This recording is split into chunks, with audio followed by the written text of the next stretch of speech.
Good afternoon, everyone. They're going to start with our committee of the whole meeting. We will dispense with formalities for this meeting. Madam Clerk. Thank you, Mayor. Councilmember Forbes. Present. Councilmember Bryant. Present. Councilmember Bench. Present. Mayor Pro Tem Moore. Present.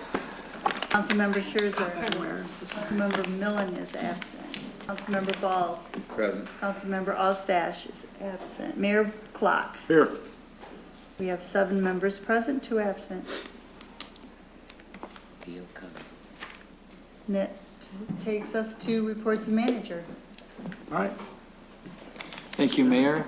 We changed our schedule this year, so this will be the only committee of the whole meeting for the budget presentation, and if we have to continue our presentation this evening, we'll do it under management update, and then we'll have further presentation at the next council meeting on the 20th under management update. You should have all received copies of the presentations for tonight, as well as this document that the Office of Management and Budget started preparing in the last few budget cycles, and this is a really good summary for council members and the public to review the different areas in the budget. Make sure if you need extra copies of that, we can get those as well. If council members have any direct questions, they can always contact the manager's office. If you'd like to sit down with the Office of Management and Budget, they can sit down with you for an appointment for any questions you have. And with that, I will invite Jones up to start the presentation.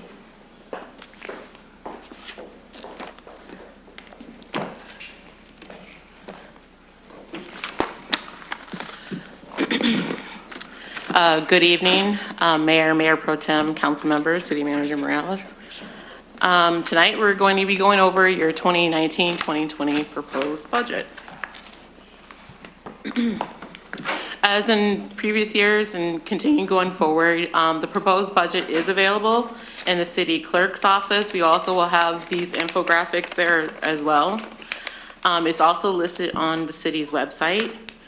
Tonight's meeting, Mr. Weiss and I will be going over the entire budget. Under management update, Mr. Carwatt and Ms. Mason will be going over your water and sewer funds, and Mr. Carwatt will be going over your rubbish collection fund. May 20th is our public hearing, and so under management update, Beth Church from the Office of the Human Resources will be going over the personnel complement.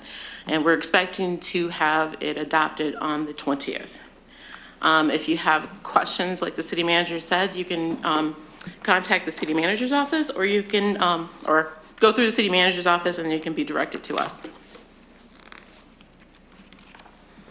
So the 2020 budget continues to reflect the commitment to provide quality services with the resources that we have. The total citywide budget is projected to be $120.25 million. That represents an $80,000 increase from the 2019 approved budget. So basically 0.07% increase from last year's budget or current year's budget.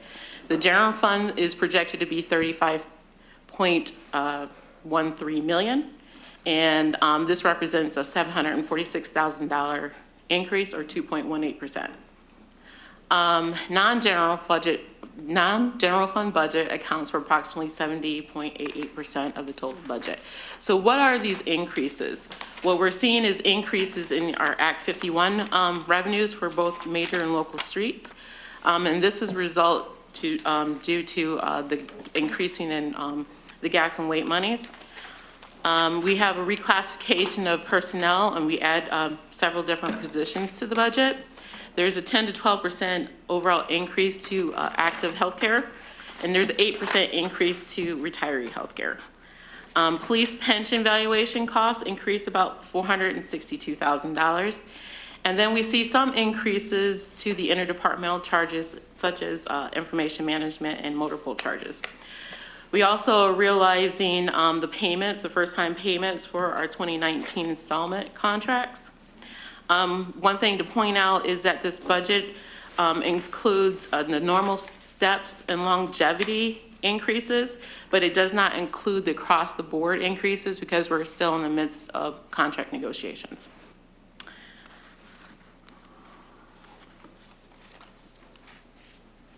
So what we show you here is the overall citywide budget and how it's broken up based on the funds. So general fund represents roughly 30% of the total citywide budget. Special revenue funds are about 19%. The largest budget is the enterprise funds, and that's roughly like 46%. And internal service funds about 6.21%. And the smallest budget is our fiduciary funds, and that's 0.03%. Similar as we've done in the past years, we like to show you representation of our tax mills over the last 5 years. And what you'll see is the tax levy for 2020 projected is same as the fiscal year 16 and the same through 2019. The consumer price index for tax year 2018 will be 2.1%. And although the city property tax remains flat, there are still slight changes due to changes in funds received in the various brownfields capturing districts. And as you know, throughout the course of the year, we've brought a couple different brownfields to you for approval. So starting not with the 20 budget, with the 2020 budget, you're going to see revenues starting to flow in from that. The other thing that we like to show you is how your money is split up based on your strategic goals and objectives. In 2018, City Council and City Administration and members of the public, they came together and selected the strategic goals that will represent for the 5 years. As you can see from the chart on the screen that your number one priority is economic development and urban core, and 18.5% of the budget is going towards that. Neighborhood revitalization is about 11%. Arts, culture, and recreation is about 8.8%. Police and fire is about 3.4%. And then utilities infrastructure is about 29%.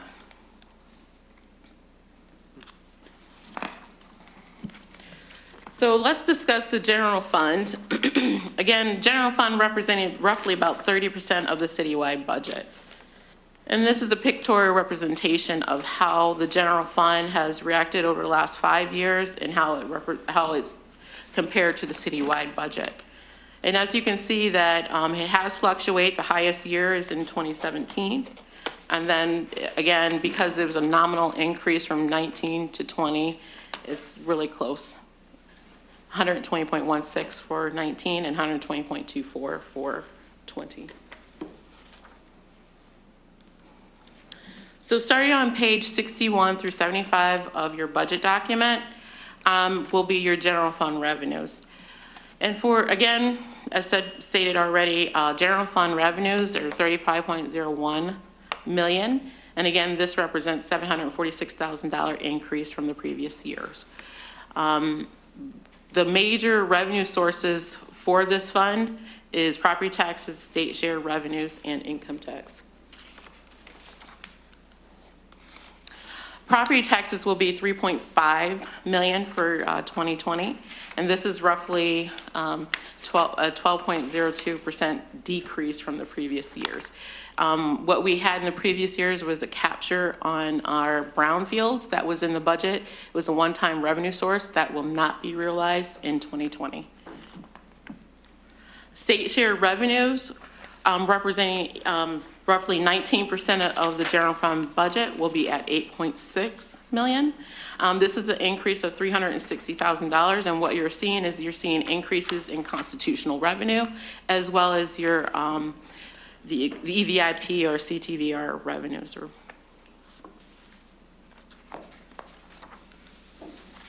Income tax will be about $13.79 million, and this is a 9.44% increase from the previous year.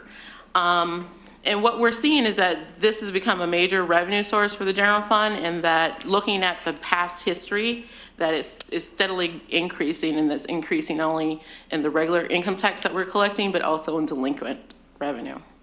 Grants revenues, they're expected to increase by 13.75%, with the total allocation at $1.28 million. What we'll also see under that category is an increase in your Medicare reimbursement, about $150,000. License permits and fees will be $2.03 million for 2020. This represents an increase of $278,000, and this is mainly due to the increases in fees that you approved a couple meetings back as it relates to housing registration fees, electrical, mechanical permits, and non-owner occupied registration fees. Charges for service will be $942,000 for 2020, and this is an increase of $159. Fines and forfeitures are expected to be $323,000 for fiscal year 20. This is a roughly $46,000 decrease, and this is a reduction due to a decrease in our transfer affidavit fines, as well as the delinquent parking revenues.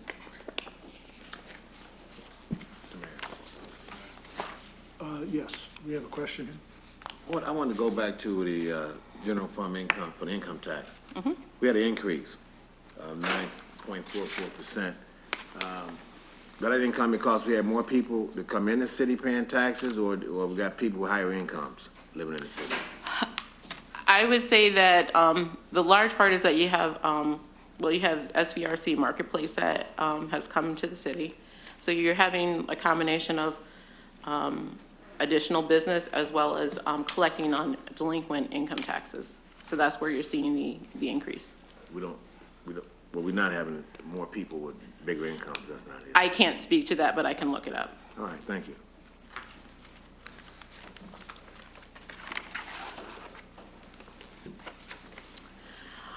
Interest and rents are projected to be $208,000, and this is due to an expected increase in interest received on investments.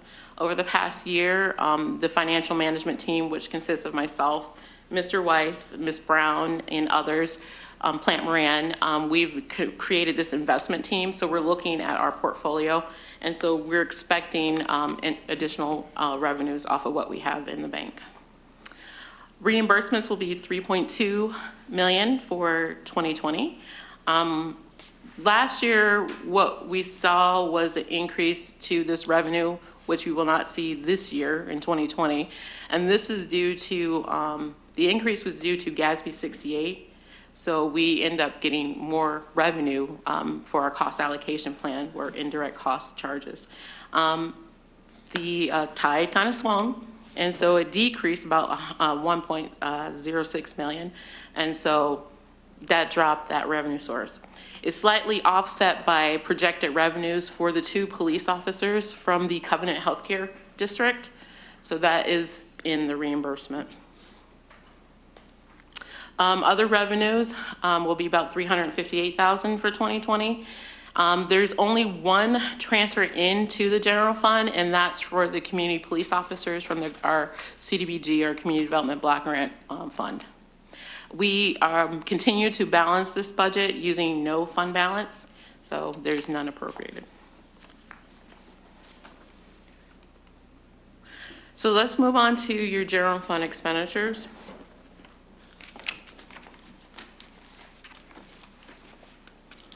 What we tried to provide you here is we wanted to show you the difference of the total general fund from 2020 to the current year of 2019. And as you can see, it basically goes up $746,000 as previously mentioned. Starting on page 76 is the Offices of General Government. Offices of General Government represents roughly 8% of the total general fund budget, and that consists of Office of the City Council, City Manager, SGTV, City Clerk and Elections, City Attorney, and Office of Management and Budget. For 2020, the projected budget is $2.59 million. This is an increase of about $114,000, and mainly this increase is due to increase in personnel services, as well as a reallocation of the cost of the Maximus cost allocation plan from the Department of Fiscal Service over to the Office of Management and Budget. As it relates to personnel services, we add one position to the Office of Management and Budget. We're getting Administrative Budget Analyst number 1. And with that addition, we eliminate 2 OMB interns. Looking at the capital outlay for these budgets, there wasn't monies appropriated for the election equipment in the elections department. As everyone know, we have an election coming up in March of 2020, so we have additional needs for election equipment. And in the office of the city manager, we have funds budgeted for new council chairs. Yay, right? Excuse me. Question. The city council went on a, to municipal league conference this year, and we was told that maybe we spent a little bit too much money. I heard that the previous year's budget was shrinked a little bit for the city council for travel. And I was wondering, did we do anything different for this budget? Well, normally what we do is we start off with a budget that is like zero increase. So what I'll do is I'll send out to everybody, hey, this is your budget. You can do whatever you want in it as long as it doesn't increase outside of items that we can't control. So there may have been a reallocation from one line item in the council budget over to travel. I'm just saying, because we have a lot of younger people on here that may want to go and get educated, and I think that we should. So I don't think it'd be fair for us to say that we're spending too much money, we're not spending any money. Right. There was no decrease in previous year's city council training budget. That's not accurate. It was the same as the previous year. It may have been reallocated during the year, but this year, we did cover part of the training from the city manager's budget. Transferred money from the city manager's budget to the city council budget to cover the training. So there are ways to cover training. If it's a little bit more than expected, I think this year we did have more attendance than we've ever had.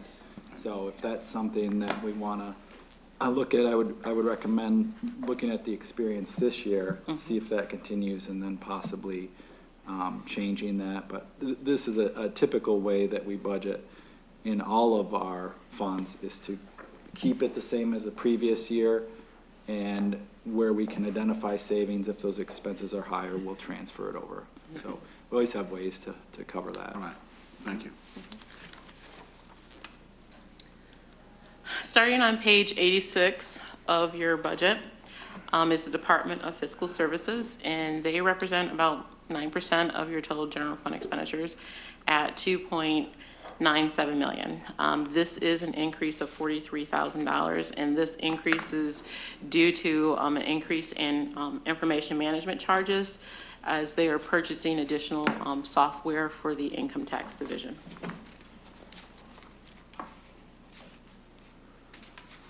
On page 94 of your general fund budget is Community Public Safety Police. They represent roughly 36.28% of your general fund budget. For 2020, they will be $12.71 million, and this is an overall increase of $617,000. As I previously stated before, we see a $462,000 increase to the police obligation or for pension. Additionally, what we've had to do is we've had to reallocate one police officer from your public safety millage, as the fund revenues coming in for that millage is not enough to support all 32 employees. So you see a reallocation of one police officer back to the general fund. This budget also includes the approved contract with Covenant Healthcare and adding 2 new police officers to the budget. And again, this is offset by revenues that we'll receive. And this budget also includes the 2019 installment contract for the purchase of vehicles. So we have the first payments coming out in 2020. On page 104 of your budget, you will see your public safety fire budget. Fire department represents roughly 24% of the total general fund expenditures, and the budget will be $8.34 million for the fiscal year, and this is a net increase of $199,000. There's a reallocation of one firefighter from the public safety millage. Active and retiree health care continue to increase. And they had some planned purchases. They plan to replace 2 of their ventilation stalls, and they've budgeted funds for utility costs, parts and supplies, for the maintenance at the station, as well as some general repair budget for the various stations as well. They also have an increase to their installment contract or vehicle lease payments for the purchase of the vehicle that we recently received. Another question? Sure. Jan? There's a difference between the increase with firefighters and police. Is it because of the size? Well, we only increased the general fund budget one-on-one for the public safety millage because of the revenues not being able to be received to cover all 32, so we have 30 in the public safety millage. But then when you approve the contract with Covenant, you also approve the addition of 2 staff that's 100% covered by that contract. So it was basically, you had a contract that gave you additional staffing on the police side. So the expenditures for those 2 police officers that Covenant is paying for is accounted for in the general fund. However, we're getting offsetting revenue from Covenant at a 100% reimbursement. And then the other part that was an increase in the police is pension costs. So we don't control that, it doesn't add to staff. We base that on the actuarial valuation that we receive. Yep. So starting on page 111 is your Office of Neighborhood Services and Inspections. This Department of Neighborhood and Services and Inspections represents about 4.3% of your general fund budget at $1.75 million. This is a $72,000 increase from the previous year. This increase is due to we add an urban planner starting in December, and that was one of the requests of City Council, was to add an urban planner. With adding that urban planner, the cost is slightly offset by the retirement of the associate planner in December of the same year. So it's like a net effect. So we add an additional person with pension and healthcare costs, but it's offset by the retirement of an individual. There's no capital outlay purchases that's been budgeted. There's a $41,000 budget for vehicle lease payments. And remember that we added several different vehicles with the 2019 installment contract. It also includes $45,000 in there for the master plan that we're required to complete by December of 2019. When you say complete the master plan, what are you completing? Well, you have to update the document. So every year we... Well, it's a 5-year document, so we had gotten it renewed. Actually, it's 10 years, 2011 document. Yep. So we had gotten an extension to have it renewed by December of 2019. Okay. So that come in various forms. Recently, we talked about it at the Planning Commission. So it is right now, it's in the process of being discussed and what course of action we're going to take. However, we need to have the funds to do it. So the budget includes the cost of doing the master plan.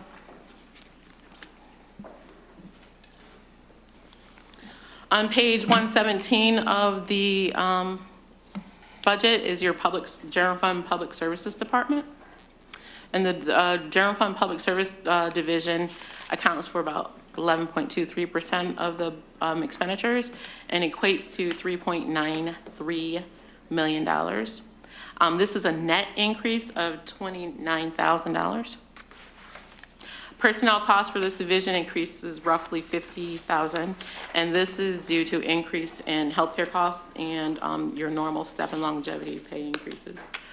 Operating expenses decreases, see a net effect there, of about $85,000, and this is due to a decrease in your motor pool charges, as well as the completion of the grant for Ojibwe Island Improvement Project.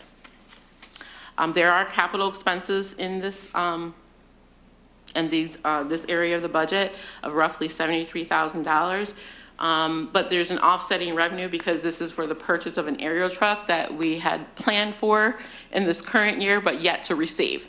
So there's revenues offsetting this purchase. I would say the reason for that is a major lag time. So we ordered it and we're waiting to get it yet. What kind of truck is it? It's an aerial truck. Thank you. And there's also roughly $18,000 budgeted for the installment contract payments on other vehicles and equipment.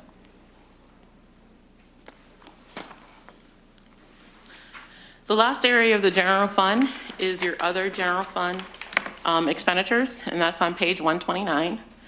And this represents about 8% of your total general fund expenditures, equating to $2.72 million. And this is actually a decrease of $330,000. Other general fund expenditures are inclusive of retiree health insurance, unemployment, compensation, payment to other governmental entities, and debt service. This decrease is due largely to a reduction in your appropriation for GIS charges for services. We have a decrease in your operating transfers out of the general fund, as well as a decrease in retiree health care costs, and that's due to a decrease in retirees.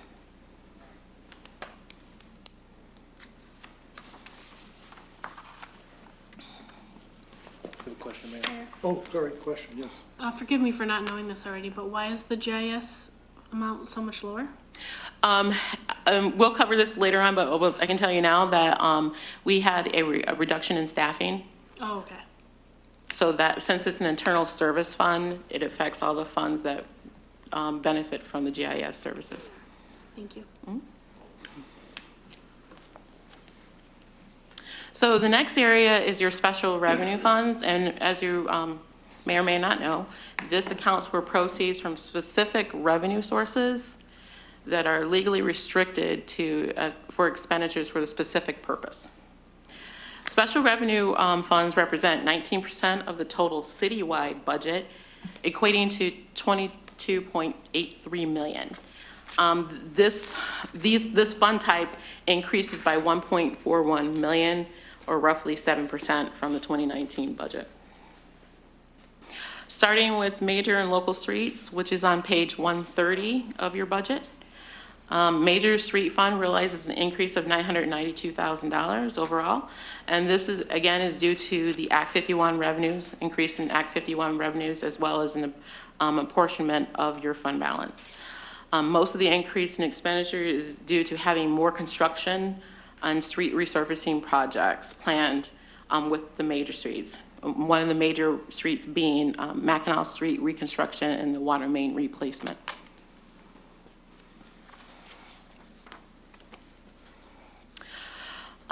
Local streets decreases $134,000.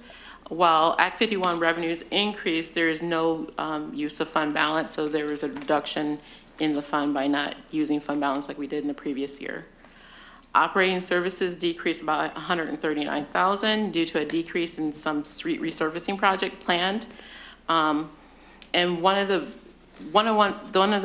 projects that has already been discussed by city engineer Beth London was on Hardin Street, so that's one project that was included in the budget. But with a reduction in the number of projects, we've also decreased the amount of street and road materials that will be purchased. There is no capital outlay for this fund. And this fund also contributes about $9,000 towards the OPEB liability.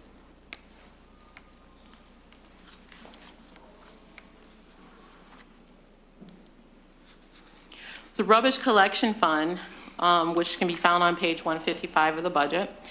Right now I'm going to go over a glossary review of the rubbish fund for you, but the Director of Public Services, Phil Carwat, will be providing an in-depth discussion under management update.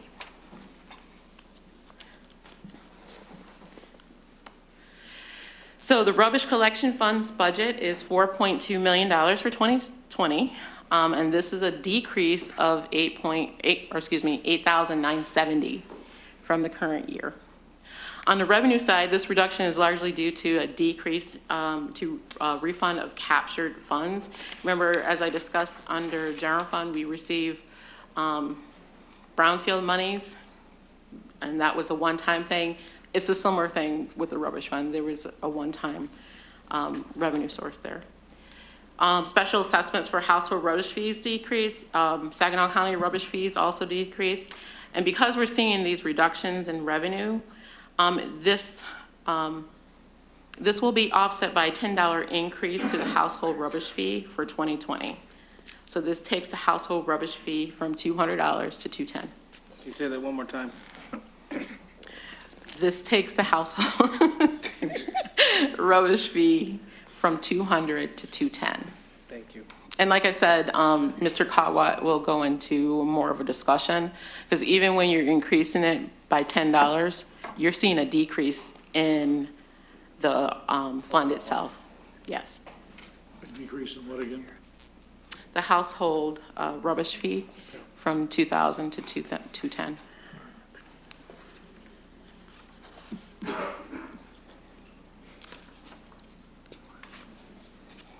On the expenditure side, you're seeing personnel services increase a net $53,000. Again, this is due to the normal step and longevity increase, active and retiree healthcare costs, and there is an addition of a personnel under environmental improvement, the environmental enforcement officer. However, this is offset by the elimination of 2 skilled laborers in that division. Operating services decreased $67,000, and this is due to a slight decrease to the Mid-Michigan Waste Authority payment, motor pool charges, and fuel costs. No funds have been budgeted for capital purchases in this budget. And the category of miscellaneous expenses, the fund continues to make payment towards their installment contract as well as their OPEB liability.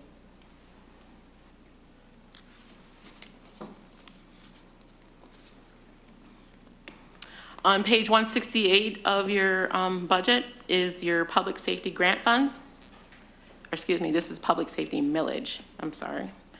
The resource allocation for the public safety millage fund is $2.79 million. This is a decrease of $55,000 from the approved budget of 2019. And this reduction is due to a decrease in the amount of taxes that will be received in this fund. And as I previously stated, the total personnel complement will be 30 FTEs instead of the 32 that it has been since before fiscal year 16.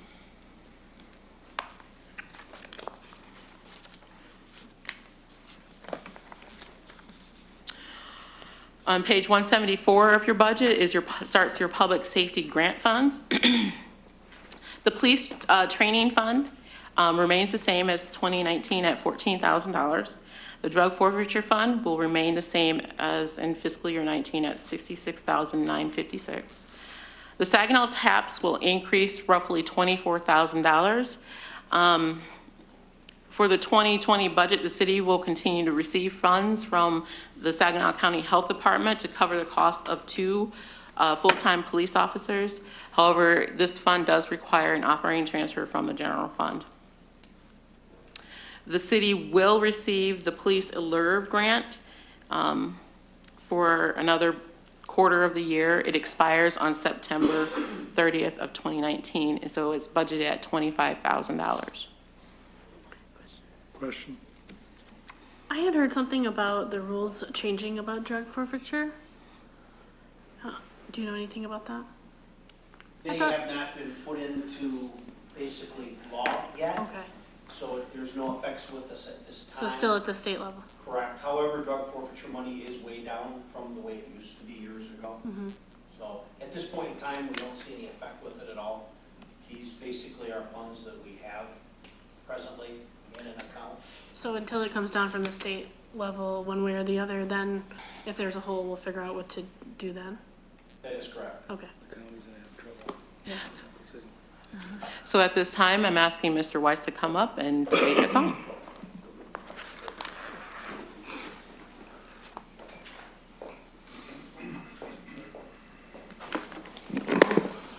Good evening, Mayor, Mayor Pro Tem, council members, City Manager Morales. I'll be running through the remainder of the special revenue funds for you today and finishing up the rest of the budget.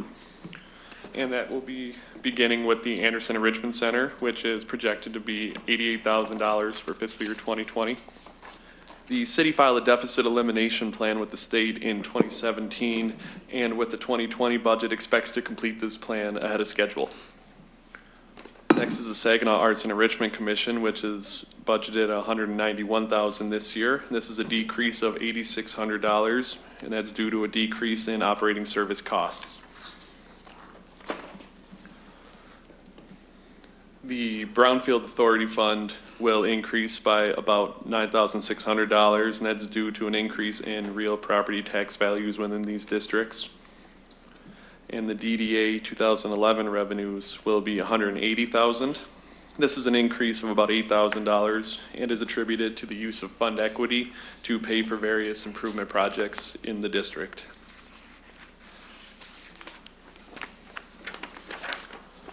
Next is the Community Development Block Grant series of funds, and those begin on page 218 of the budget document. And as you may recall, City Council approves the allocation of funds for CDBG 3 different times per year, once in March, once during the budget process, and once when the city receives the final numbers from the Department of Housing and Urban Development. This budget reflects your approval of the funding allocation from the March 4th council meeting. CDBG related funds will be about $4.5 million this year, and this is an overall increase of about $645,000. The increase in the CDBG fund is due to the carryover of funds from 2019 for demolition and housing rehabilitation projects.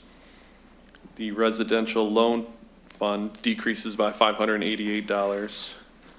And the home program fund will increase by $360,000, and this is due to a carryover of federal entitlement funding for the tiny home project.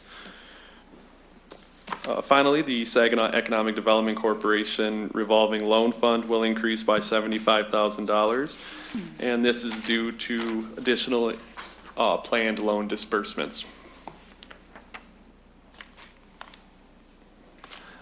The unfunded liabilities fund remains the same as it was last year. It's important to note that in fiscal year 2019, the current fiscal year, the city's corrective action plan for its OPEB liability was approved by the state, and the city will continue to allocate funds toward the OPEB liability in accordance with this plan.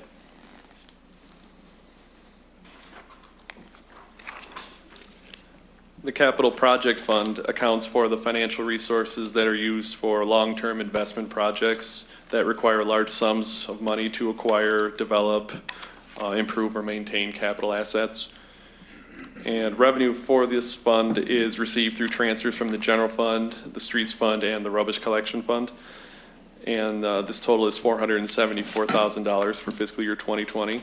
And this is a reduction of $65,000 as there are no new capital purchases planned for this fund. The budgeted amount is to pay the required principal and interest payments for the various installment contracts and bond issuances.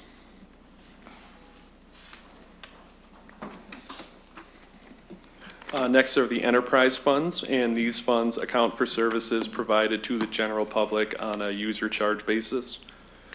This is the largest group of funds in the city at about $55 million or 46% of the citywide budget. And this is a $2 million reduction from fiscal year 2019. First is the boat launch, and this fund will be $22,000, and it's a decrease of about $16,000 due to using no fund balance this year. And the reason for that is the fund balance in this fund is getting low. But the financial management team and OMB are reviewing all possibilities to keep this fund operational and structurally balanced. Question. The boat launching. What is that? The boat launch is it's the boat launch operation that we have on the river for people to. Is it the city operated Yes. boat when we do the firefighting?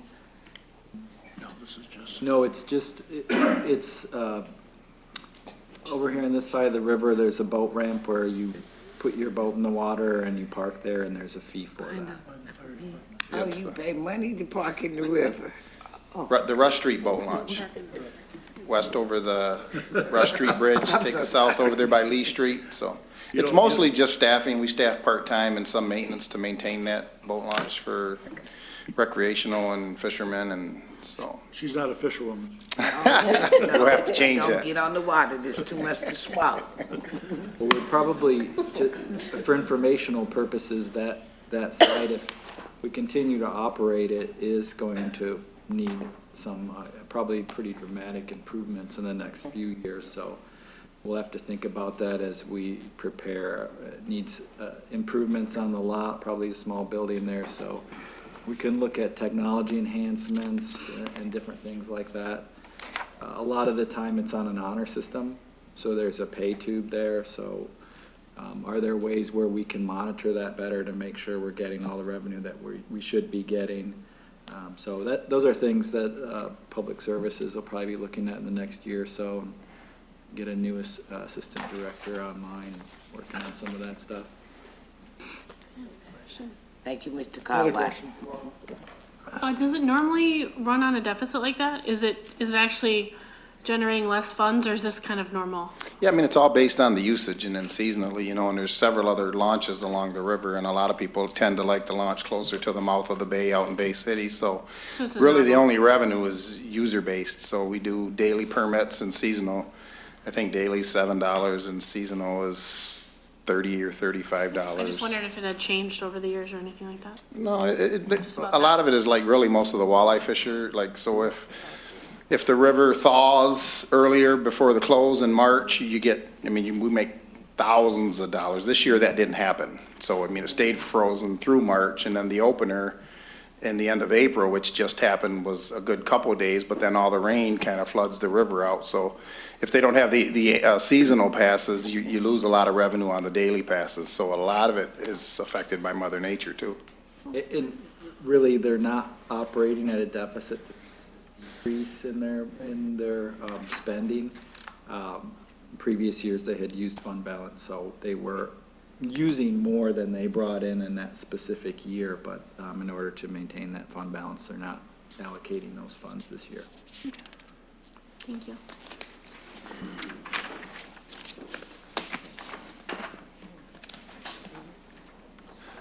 Okay, and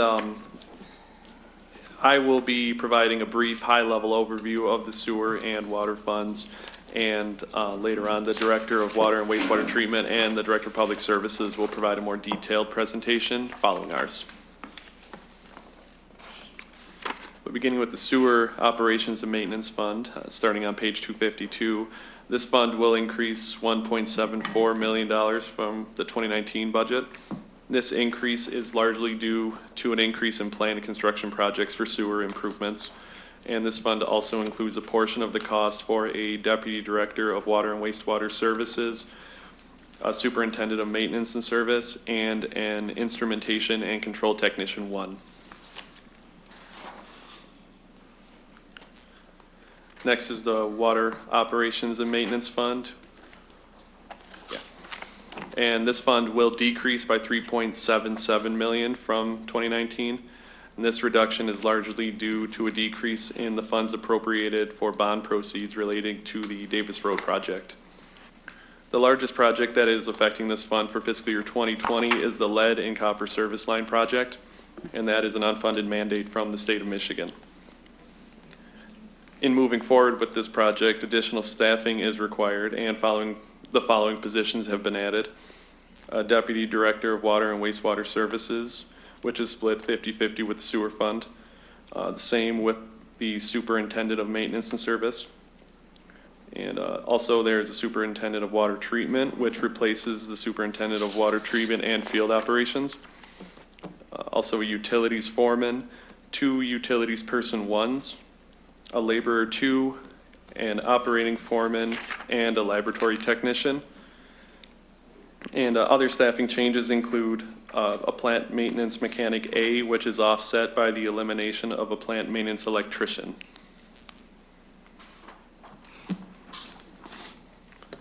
Next are the internal service funds, and these account for goods and services provided to one department by another department on a cost reimbursement basis. And these represent 6.2% of the total citywide budget. Slow down. Slow down. The internal service funds can be found beginning on page 289 through page 320. And this chart shows a breakdown of each internal service fund within the city. The total budgets for this fund type equates to $7.47 million. And this is a decrease of about $28,000 from the previous fiscal year. And I'll go through each of these funds one by one. First is the Public Services Building Fund. And this fund's expenditures are used to maintain the building for the divisions and departments that utilize it. Its sole source of revenue is fees for service or rent charged to the divisions that occupy space within the building.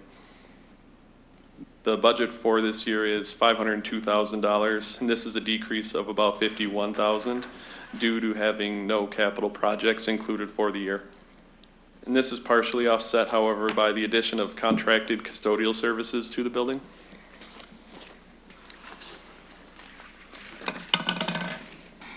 And next is the Department of Technical Services, and there are two funds that are a part of the Technical Services Department. And these are the Geographical Information Systems, or GIS Fund, and the Information Services, or IS Fund. And we'll begin with the GIS Fund. And as we stated earlier, this budget is $310,000, and this is a significant decrease from previous year. And that is because in the past year, the call center division was eliminated, and the 3 positions in that division were moved to other areas. And this results in a significant decrease in personnel costs this year.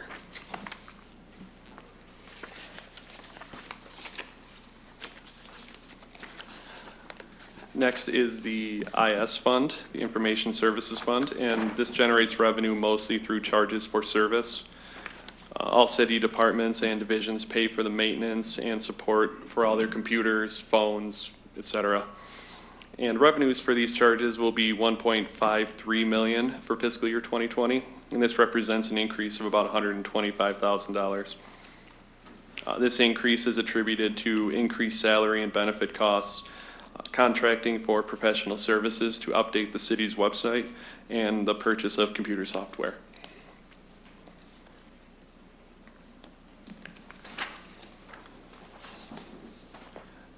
The Radio Operations Fund generates revenue through fees charged to user departments for maintaining and replacing the radios. Revenues received in this fund will allow the city to acquire, install, and maintain two-way radio equipment. The total for this fund is $167,000 for this year, and this is a $17,000 decrease, and that is due to not having any funds allocated to replacement for the radio system this year. Is this an internal thing with the radios? This is not the police department, right? That's correct. Okay, so This is separate. internally. Yes, for like public services Right, and things like okay. that, yeah. Okay. Lack of allocation for replacements because they're all new or newer.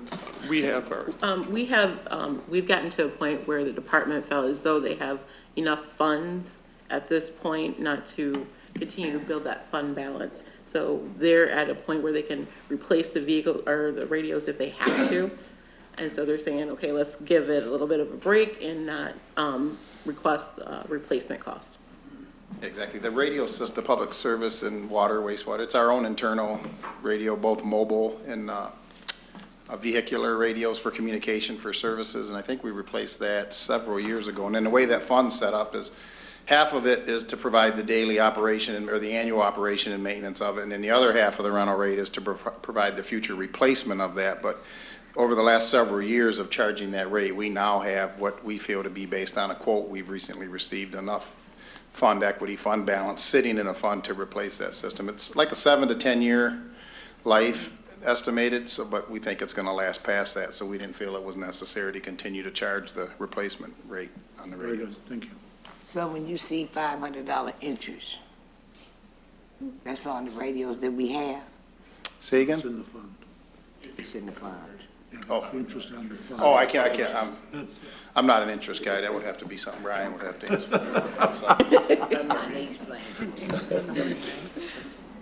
Yeah, that would be interest received on the money that we have put away already for that replacement. Over the cemetery. Okay, next is the Motor Pool Operations Fund, and this accounts for the acquisition and maintenance of vehicles and other motorized equipment. The only exception being the fire department, which requires specialized service for their equipment and vehicles. Revenues received in this fund cover the cost of maintenance and replacement of vehicles and other equipment, and this fund will increase by $3,400 or 0.14% from the previous fiscal year, so it's maintaining mostly level between years.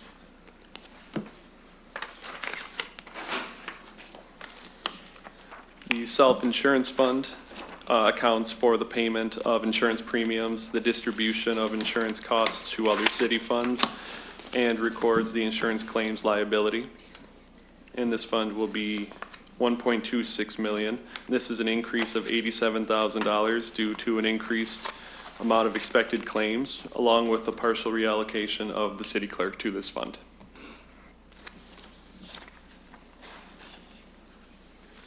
Next is the Workers' Compensation Fund, and these revenues are based on a percentage of gross wages for all full-time employees. And the city utilizes the mean of rates to determine the percentage to assess to each employee job classification, because that's what it's based on. We charge more or less based on what job classification you have. And Saginaw Bay underwriters assist the city with determining those rates. Revenues for this fund will be $1.29 million, and this is a decrease of $3,600 for fiscal year 2020.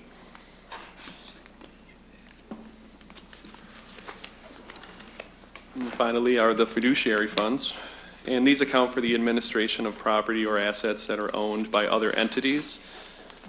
And this represents 0.03% of the citywide budget.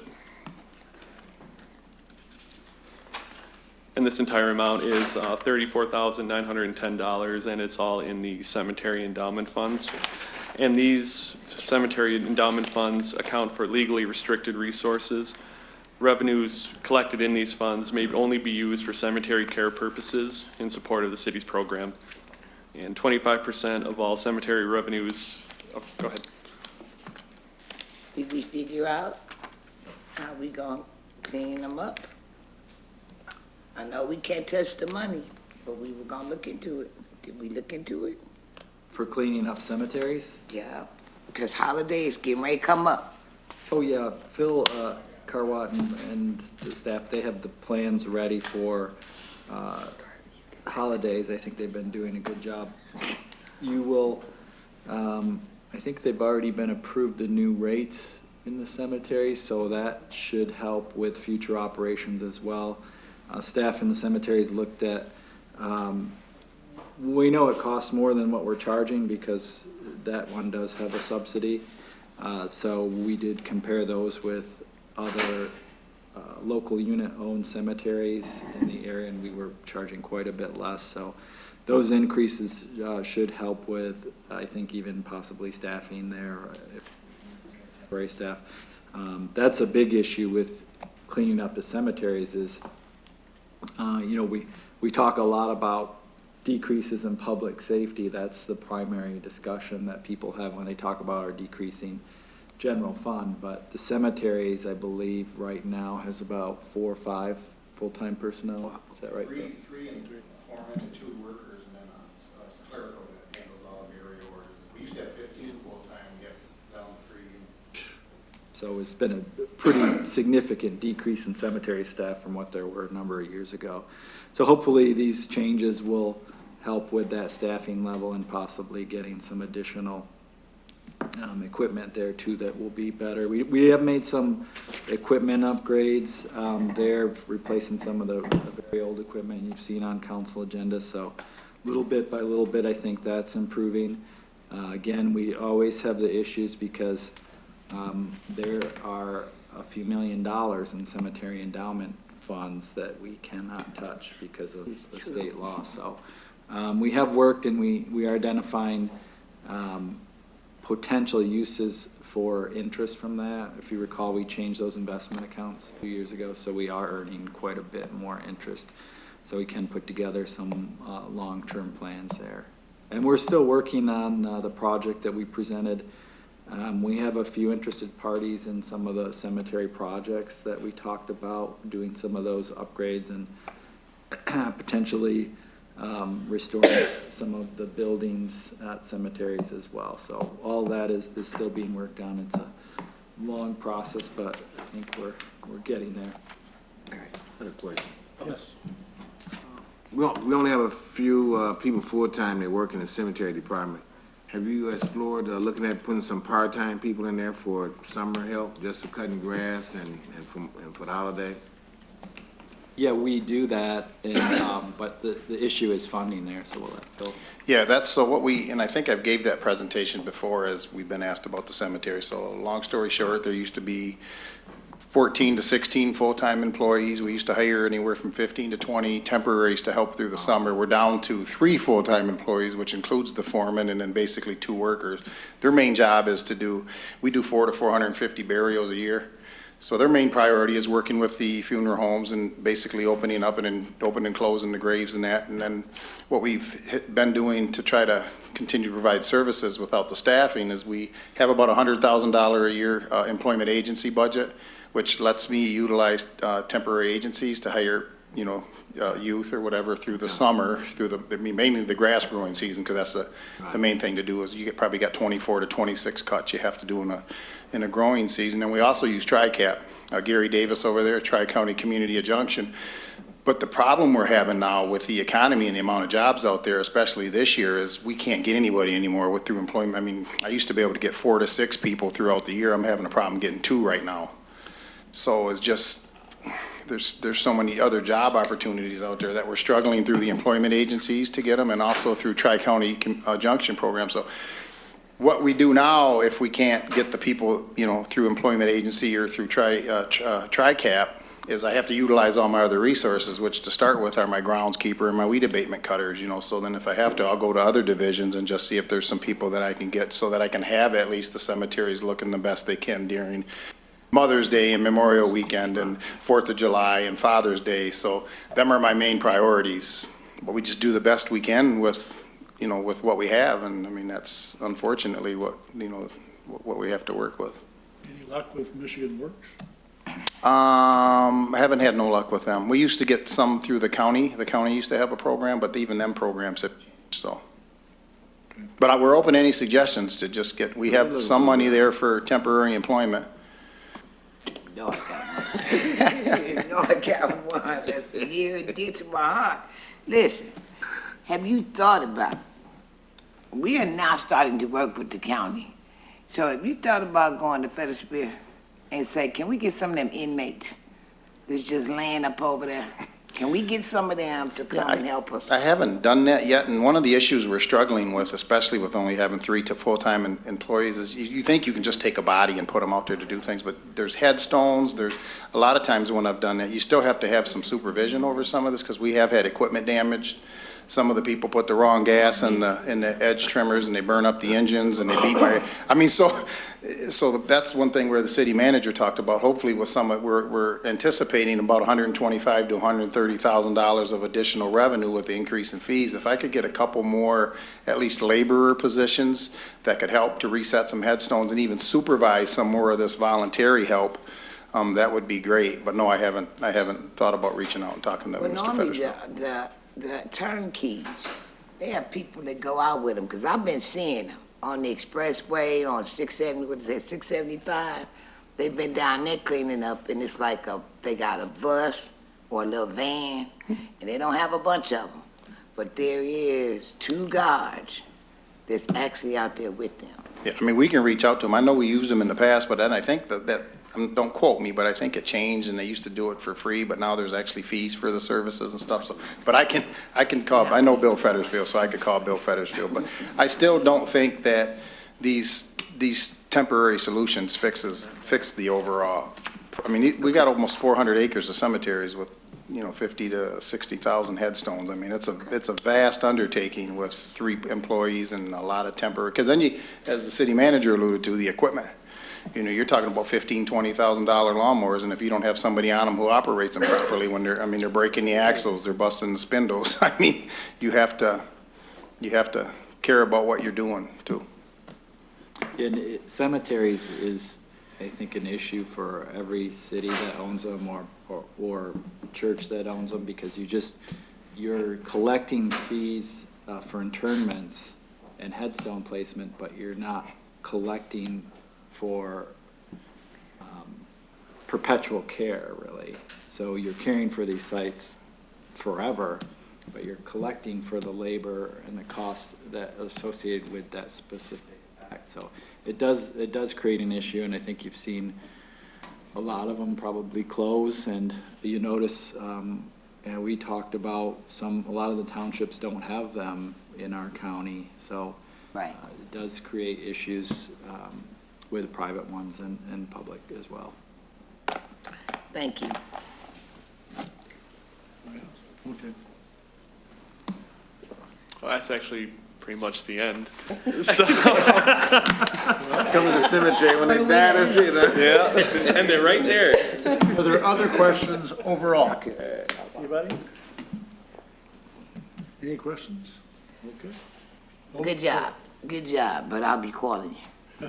Good job. It is a task every year, so thank you. It is a task. All right. So, Mayor, we have our regular meeting at 6:30. We were planning to have Mr. Carwat and Ms. Mason present under management update. If it's up to you whether you want to start those now, or do you want to wait until planned under management update? How long would they be anticipated to take, either one of them? If we get one of them done now, that'd be fine. Well, it's Phil Carwat talking. Half an hour? Phil, 25 minutes. Let's do Phil. Come on, Phil, get up here. We know he'll be quick. If not, Mayor, we can always pause the presentation and take the planned break pick it back up. That's what I'm thinking, at 6 we can take the break and. I make a motion to support. I mean, we accept his, report right now. We can just do it. Take a break. All right. All right, well, good evening, good afternoon. Hope I can do these budget presentations justice. I know both Yolanda and Brian spoke about how I'm gonna get into a little bit greater detail than they do, but I don't know how you do that, so. Hopefully by the time I get through it, you'll have a better understanding of at least the rubbish services. I'm coming up.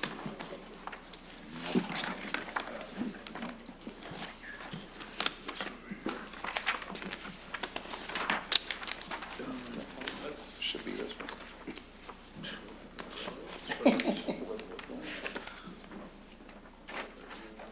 Gonna take 20 minutes, get me ready now. Did you miss one? That's okay. Add that over. Nope, you're good. All right, so first presentation, I'm going to talk about the Rubbish Service Solid Waste Fund. Basically, this is a service that's overseen by the Public Services Department, and it'll be on your budget pages 155 through 167.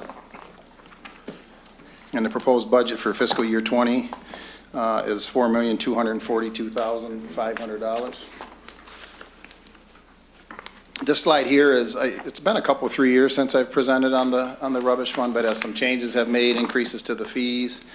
I have given presentations 2 or 3 years ago. I gave a presentation when we brought recycling and yard waste back in-house, but for some of the newer council members, some of you have been here for a while, this will all be old news to you, but I want to make sure you understand what all services are provided when we talk about the solid waste and rubbish service. So basically, it's curbside collection and disposal, solid waste, and I'll get into some detail later about a contract with Mid-Michigan Waste Authority, but for the most part, your trash is collected and disposed of by Waste Management through a agreement with Mid-Michigan Waste. That's weekly. We got recycling bi-weekly. Yard waste is weekly, seasonally. The same thing with brush. We do own and operate our own convenience station, compost facility, in environmental enforcement and cleanup. So, I don't know if you want me to go into some detail about the hours of operation and what all else goes into them services, but that's pretty much what makes up the entire, rubbish fund. Mid-Michigan Waste background. For those of you who are aware, it began in 1991, not that we started using the services then, but that was when the Mid-Michigan Waste Authority was created. It was created with a goal that cooperative communities would receive better pricing and more services by joining their resources together and basically having contract negotiations and different things overseen by the Mid-Michigan Waste Authority. Today, there's 34 communities across Saginaw Valley that are members of this authority, and they currently provide solid waste collection, disposal, recycling, disposal, and administrative services. Again, they used to provide curbside recycling collection and also yard waste, but again, we brought that in-house. And then this is just a sheet, page 4 of the presentation, showing you all the members, all the communities that are a member of the authority. On page 5 of the presentation, the Mid-Michigan Waste contract, as I stated earlier, we are currently under a contract with them for 7 years. That contract's due to expire December 31st of 2022. The fees in that contract, again, include solid waste collection and disposal. There is a fuel surcharge and a landfill surcharge in there, recycling, disposal, and then there's administrative fees that are that we have to pay for the administration of them services. And again, recycling and yard waste was brought in-house, recycling January of 16, yard waste in April of 16, and that's because yard waste goes from April through the end of November. And I'm gonna get into more detail on this later, but one of the main reasons for bringing yard waste and recycling in-house, if you can remember, was due to the low participation. I mean, the city of Saginaw, I don't know what the national average is, but I think it's 25 to 30% participation in recycling. Not diversion, but participation.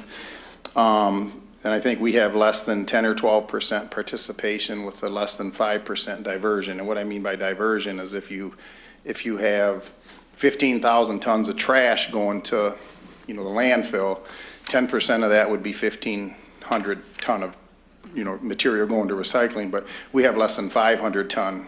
And the other nice thing about bringing that in-house is we can actually track our actual volume. When we were under the authority, a couple, 3 years ago, in order to keep costs down, Waste Management negotiated that we're no longer going to track individual communities. We're going to do it just as a percentage. So basically on average, what does an average household use for trash?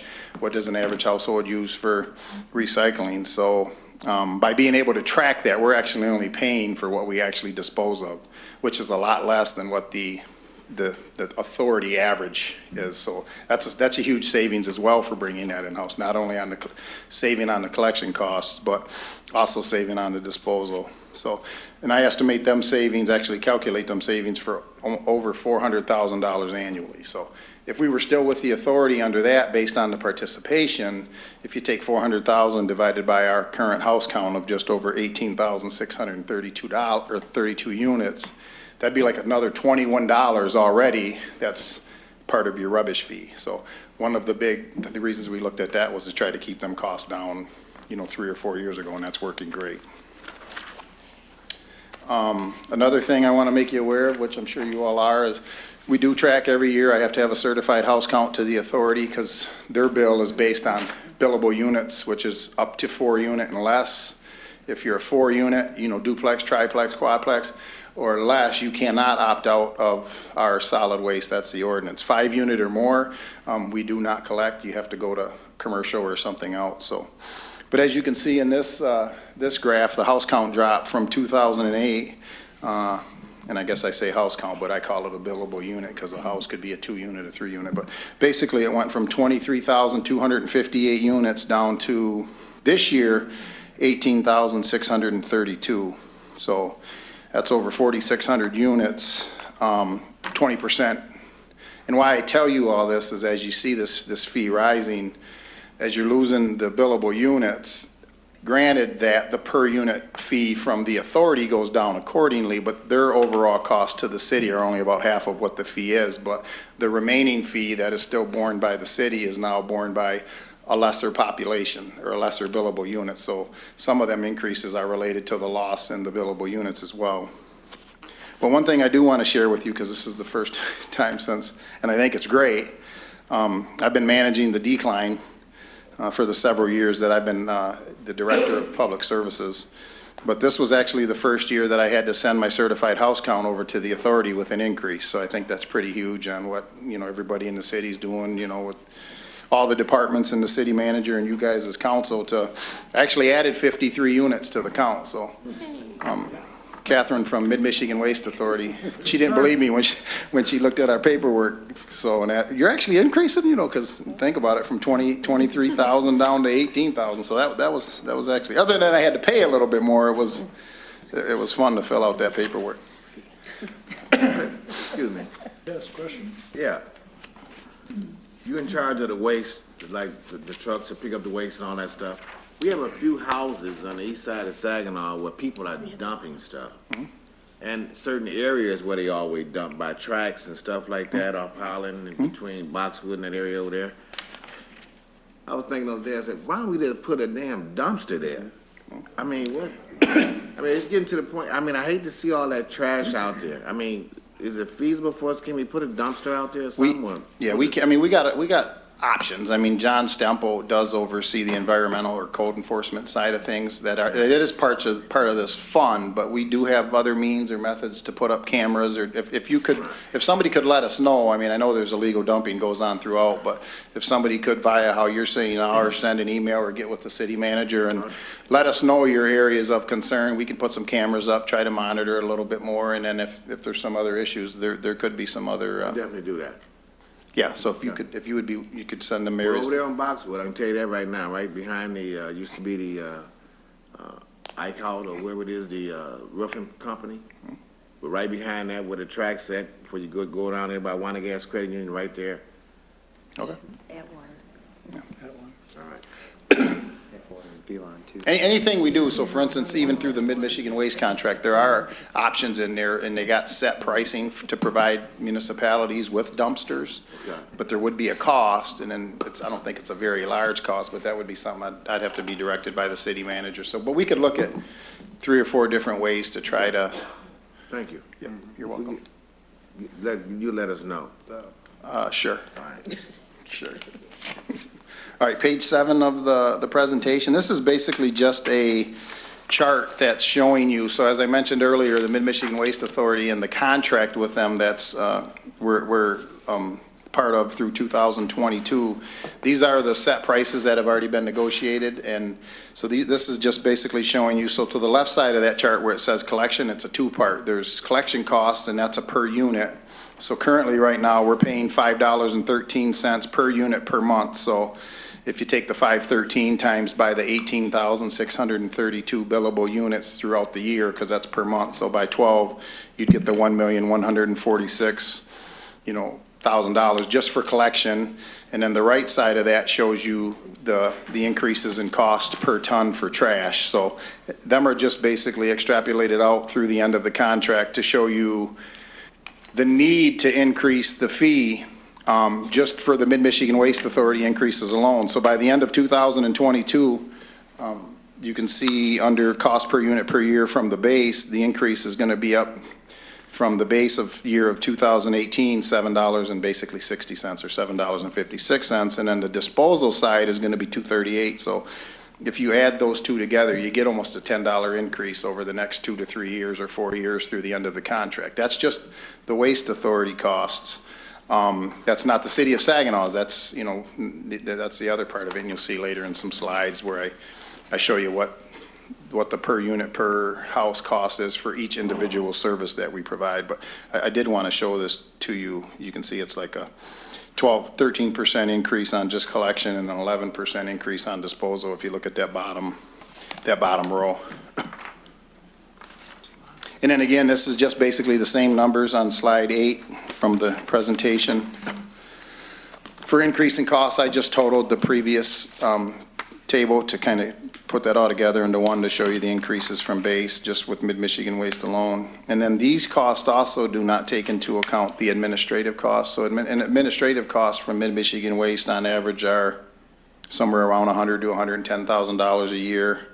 And then there is a fuel supplement or a fuel surcharge in there, so if the price of diesel ever exceeds $3.15 a gallon, they do have the right, because that's not a planned cost for them, they would put some of that back onto the members. And the maximum amount that could be to the city right now is $118,000. But fortunately, I think other than one time through the last 3 or 4 years, that has not been added. So although we don't budget 100% of it, hoping it never hits, and this year we didn't budget, I think we might have only budgeted maybe 10 or 20,000 out of the 118 that would be required, hoping that the cost of diesel stays down. But that also helps us keep the overall fee to the rubbish down as well.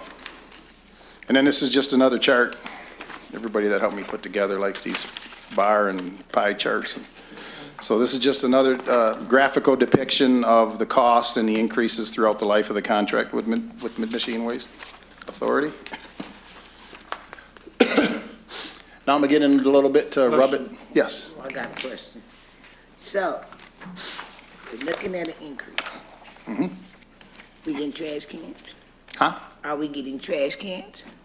Not through the city or no trash cans, no. Why is it that Waste Management won't give us trash cans? Do we have to pay for them trash cans? The residents do, yeah. I mean, that, we could get them, but then it would just be whatever, if it would be, say, $100,000, then that would be 100 divided by 18,632 that I would have to add to the rub. Because even if the authority purchased them, they would then bill us back through, because they'd have to recoup the cost for the Phil, purchase. Didn't they do a study a few years back on that? Yeah, I'll talk about that a little bit. So if you remember, I think that was when Monica was still with the authority 3 or 4 years ago, and we were kind of in negotiations at that time whether we were going to extend services, and they came and did a presentation with different sized. They were looking at reducing actual employees by using the trucks that just stick out and lift the cans and dump them, and they actually got quotes to do that. And unfortunately, what they were thinking the cost of services would be, they were thinking it'd be less. That was almost double. So literally to go to providing the 30, the 60, or the 90 yard, both for container, both for trash and or recycling, we were hoping maybe it could come down because you could cut some staffing, and you'd also have some of your injuries or probably your insurance go down because you'd have less injuries from lifting it manually to having to be in automated. But the proposals we received were almost double the cost of services to continue to do it the way we are, so we opted out of that. Okay. Because I didn't want I just wanted to know, because you steady going up for one person. I'm trying to just minimize or reduce the amount of the up. So, but thank you for that question. Yeah, I'm glad you asked that, because I don't know if we've talked about that I since. wasn't here then. It was before my We time. never did get a response back. Okay. That was very good to hear that. Okay, well, I apologize for that, but yeah, no, that wasn't a good thing. Rubbish fund revenue. So again, the current house count is 18,632. In the current fee of $200, that's if you collect 100% of what is mailed out, that would be an estimated revenue of $3,726,400. Again, though, and we're doing a lot better now on collections than we have, because if you can think about this once now, if you go back to when we had the 23,000 billable units and all these people were, however, walking away from their house or job relocation or whatever, a lot of them that house count, we were still being billed by the authority, but they weren't getting service, but we still had to pay. And then over time, some of them went back to the state, and, when you get to that program, they don't pay their bill. So back in the day, we had a problem with it was probably to the tune of 100 to 200,000 or more of uncollected revenue. But I think because how we're stabilizing our housing market in that now, and actually we just added 53 units to the house count, I think that problem, I wouldn't say it's totally gone away, but it isn't what it used to be in the amount of money that it was costing. So I think we're doing a lot better job on collecting on our revenue, and how that whole system works we'll get into that later. But anyway, if we do the 210 now, that would look at just for the rubbish fee, 3.9 million, just over 3.9 million in collected revenue. With a $4.242 million expenditure, that hopefully would be 3.9 of it. So we have to get revenue of just over 300,000 from other areas, and I'll go into that a little bit later as well. And I don't know if anybody wants the history on how the rubbish fee has You know, it used to be an assessment with a $50 flat, and then we got away from that when we brought recycling in-house, because that was actually assessing individuals that weren't getting the service, so it wasn't a fair fee. So we went away from the, you know, the assessment and a flat fee to just a flat fee. So now we're using that to cover the fund. So again, I mentioned earlier anticipated revenue, and in the very detailed budget that Ms. Jones and Mr. Weiss put together, they got a lot more detail on this in there than here, but I just tried to simplify it for you. So of the overall revenue received on slide 11, you can see the rubbish fee accounts for almost 92% of that. The compost site through sales, you know, for compost or mulch or whatever we sell out there, we estimate we bring in about $70,000 a year through sales. Environmental violations, that's the area that Mr. Stemple oversees for curbside violators, you know, rear lot. We estimate them at about 55,000. Chargebacks, that's kind of a system of how, when I talked earlier, the rubbish fee, you know, we mail them out in August. You have, I think, to the end of October to pay. If you don't pay on time, there's a 10% penalty. If you don't pay, I think, within 6 months, that fee then gets turned over to the county to be assessed against the taxes. The county will then pay the debt to the city, and then they take up to 2 years, I think, to try to collect on that debt. If they don't collect on that debt, they then charge us back for what was uncollectible. So that's what that chargeback you see in there is. Interest and penalties, again, that's some of the late fees that are paid on top of, you know, the rubbish fee. And I think our statistics are about right around 50 to 53% of the individuals in the city are actually paying their fee on time. So, and then the other 50%, you know, they're either delayed and have a little bit of a late, and that's the stuff that goes into the chargebacks. And then use of fund equity, again, that 287,000, which I believe once we use this, it leaves us little to no fund balance. So fortunately, the last couple, 3 years, we've been able to use fund balance to keep the fee down as well. However, once we use this up this year, I believe there'll be little or no fund balance anymore. So next year, so if you think about it, the 210 is proposed this year is using almost 300,000 in fund balance, which I won't have next year. So at a minimum next year, take your 287, if we don't increase anything, take your $287,000, divide that by 18,632 billable units. I mean, I can't do the math in my head here, but that's another $15 or so.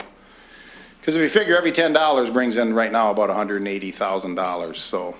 Is there a reason we didn't budget for keeping the fund equity? Is there a reason we didn't? Did not budget to keep a fund equity? Well, so. Recognizing it might be a $15 increase. Yeah, or actually it would be like more of a $25. So I think the main reason is just to keep that impact down and then try to manage the budget through the year, because it is a working budget. And even though we have it at 4.24, if we can underspend in some areas and come at or under, you know, and that's historically what we've been able to try to do too throughout the year. But the other thing this 210 does is actually when we started the proposed budget this year and did the gap analysis, my proposed budget was like 4.6 million. But then obviously not being able to, so I had to cut some capital. So the proposed budget you're looking at this year, other than some debt and interest payments on some previously purchased vehicles and stuff, like the Packer trucks when we brought that back in-house, and we just bought a rear Packer for environmental, but we cut out a skid steer and, you know, some other vehicles that are needed to provide the service. And then fortunately out to the compost site, we've been able to contract out, because our screeners, you know, a couple $100,000 screener and grinder is, you know, we were not able to afford to budget that, so we're actually contracting them services out, which I think is better than purchasing that stuff anyway. But I'm surprised to see only the 70,000 on the compost site sales. I mean, what, are we charging just a minimal cost for oh, people no. to purchase Well, I mean, I don't know what, I think it's $14 a yard for, I mean, city residents, just so you know, if they pick it up themselves, they get it, it's free. But we do have a lot of farmers, I believe, that will buy that, correct? Years ago, we had, when there was a huge, apparently the compost material was great for these contaminated site cleanup, so we had a lot of environmental companies were buying everything we could make, and I guess you dump it into a hole, and it would absorb any of the petroleum products, and then you'd haul it to a landfill. But no, this is pretty much Just the small mom and pop taking it? Yep. Okay. I have a question. Instead of doing 3 months out, you might want to go, we might want to consider going at least 4 to 5 months out, giving people time to pay their bill. Because otherwise, do we think we're going to have people just walk away again like we did before? I'm hoping not. Yeah, we had talked, I think a year or two ago about trying to go about a different billing method, and I think there were some issues or concerns. I can't remember exactly what they were, but I did work with, we were trying to go to maybe twice a year or something, but then, you'd have to, I don't know how the mailing would work, if you'd have to mail twice. I think every time we mail, it's like $12,000, so that'd be 24. But there were some other issues I can't remember right now. Cash flow. Huh? If you make it too long, you can run into cash flow issues in that. Okay. No, I'm not. Half the people are gonna pay late anyway. A lot of the people don't pay for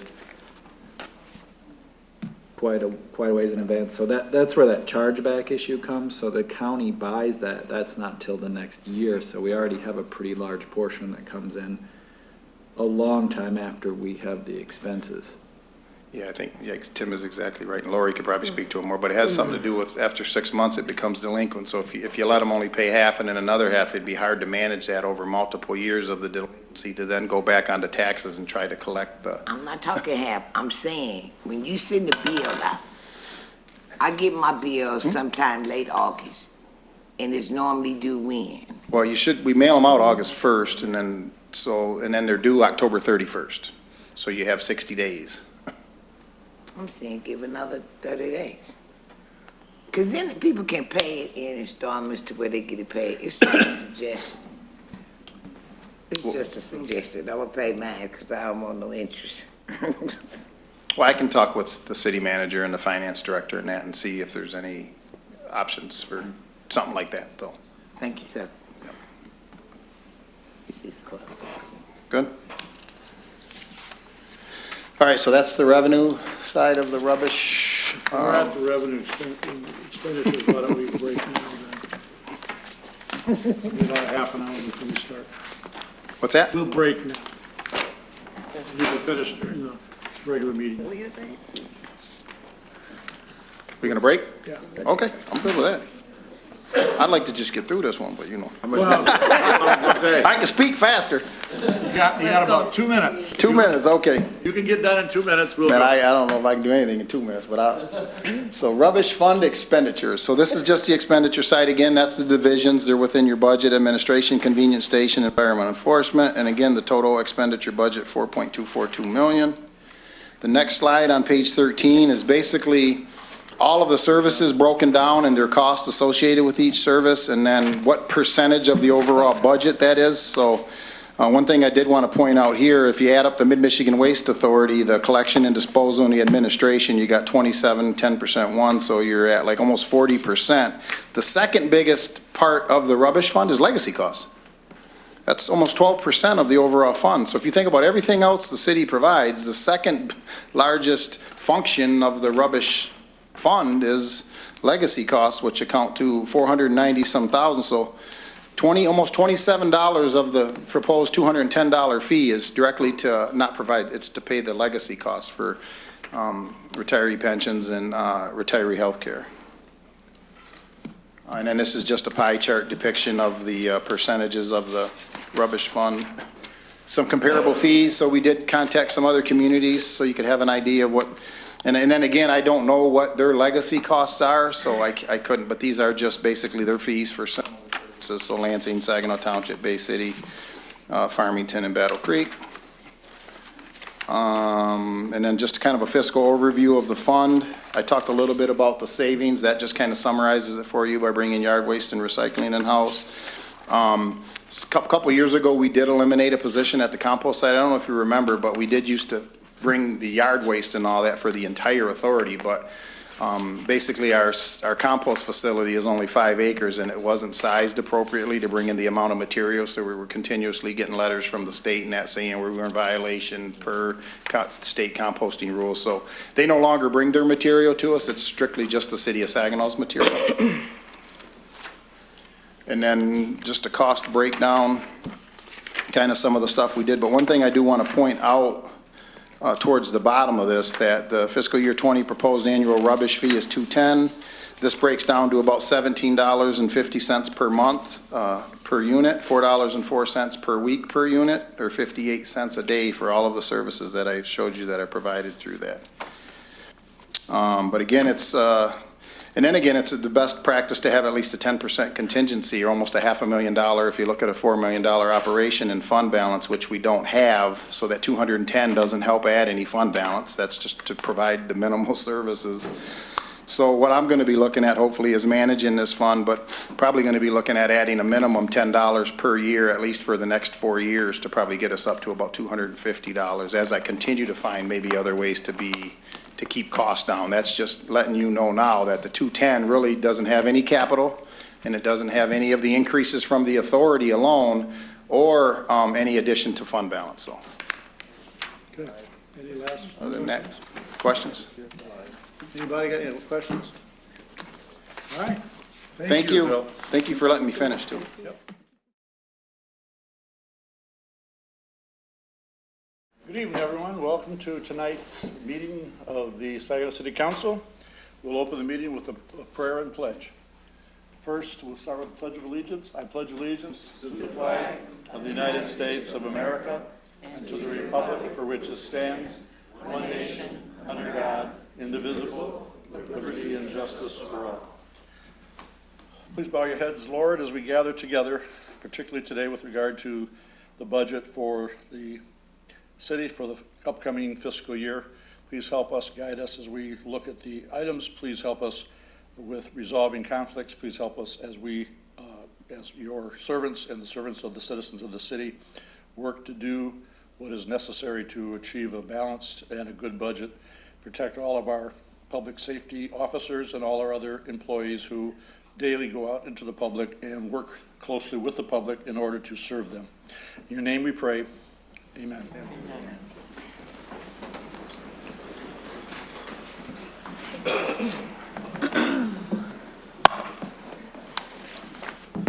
Madam Clerk, are we ready? Yes, sir. Thank you, Mayor. Councilmember Forbes. Present. Councilmember Bryant. Present. Councilmember Bench. Present. Mayor Pro Tem Moore. Present. Councilmember Scherzer. Present. Councilmember Millen is absent. Councilmember Balls. Present. Councilmember Alstash. Present. And Mayor Clark. Here. 8 members present, 1 absent. Okay. One moment. At this time, I want to remind the audience that because it's a public meeting, we ask that all members of the audience please remain quiet and refrain from speaking, interrupting, or otherwise disrupting this meeting. Also, this is a good time to remind everyone, and perhaps especially those of us sitting up here, to please turn off or silence all electronic devices so as not to disrupt the meeting. Madam Clerk. Thank you, Mayor. I do have a few announcements. Just want to remind everyone that the yard waste collection has begun, and it's the same day as your regular trash day. Yard waste materials must be in paper yard waste bags or in a 35-gallon or smaller container, not weighing more than 50 pounds, and it must have a yard waste sticker affixed to it. It must be on the front of your can. Stickers are available in the city clerk's office. Also, the city's waste convenience station will be open this Saturday from 8 a.m. to 12 o'clock noon. It's at the Public Works Building by using the Holland Avenue entrance. City residents may dispose of items such as building materials, recycling, glass, and plastic. On our agenda, we have proclamations. Our first one is declaring May 7th of 2019 as Michigan Foster Care Day. Today, that proclamation will be read by Councilmember Clint Bryant. Thank you. We have Dan come forward. I believe it's Dee Dee McBetty? Yes, sir. All right, good. All right, City of Saginaw proclamation. Whereas providing a stable, secure, and nurturing home environment is one of the greatest gifts a foster parent or guardian can give a child. We acknowledge with gratitude the tremendous sacrifices made by our foster families as they provide secure and supportive homes for hundreds of thousands of infants, children, and youth in foster care. And whereas we also take this opportunity to acknowledge that there is much more we can do to prevent the abuse and neglect that forces children into foster care. We fully support those who bring help and healing to these families. And whereas we are blessed that our country is filled with generous individuals and families who willingly welcome children into their homes so they can experience loving guardianship and some of those joys of family life. During the month of May, we set aside this special day as an opportunity to raise awareness about the increasing number of children and youth entering foster care, and to encourage Americans to invest in the lives of some of Michigan's most vulnerable children and families. Now therefore be it resolved, Floyd Clark, the mayor of the city of Saginaw, on behalf of his fellow council members, does hereby proclaim May 7th, 2019 as Foster Care Awareness Day. Further, he urges all citizens of Saginaw to observe this day and month by taking time to help children and youth in foster care and recognize the commitment of those who touch their lives, particularly celebrating foster parents and other caregivers. In witness whereof, he is hereunto set his hand and caused the seal of the city of Saginaw to be affixed on the 6th day of May in the year of our Lord 2019. Signed by our Mayor Floyd Clark, councilpersons Brenda F. Moore, Mayor Pro Tem, Michael Balls, Annie Bench, Clint Bryant, Jamie Forbes, John Milne, Bill Ostash, and Autumn L. Scherzer. Also, our city manager, Timothy Morales. Would you come forward if you want to start at that end and work your way this way? Thank you.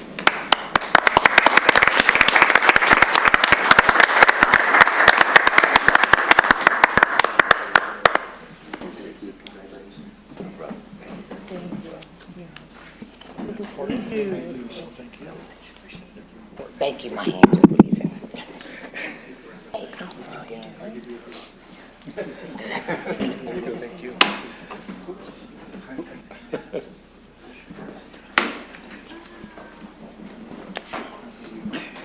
You'd like to say a few words?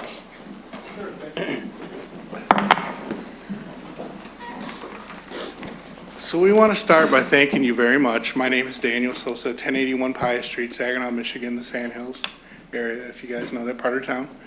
We want to thank you very much for supporting us and recognizing Foster Care Awareness Month. You know, I know this is one of the fun parts of your job. So thank you again. And I'd like to introduce Dee Dee McVitie. She's the Advancement Officer for the Great Lakes Bay Region in Samaritas. And she's going to tell you a little bit more about foster care. Thank you so much. We really do appreciate your support.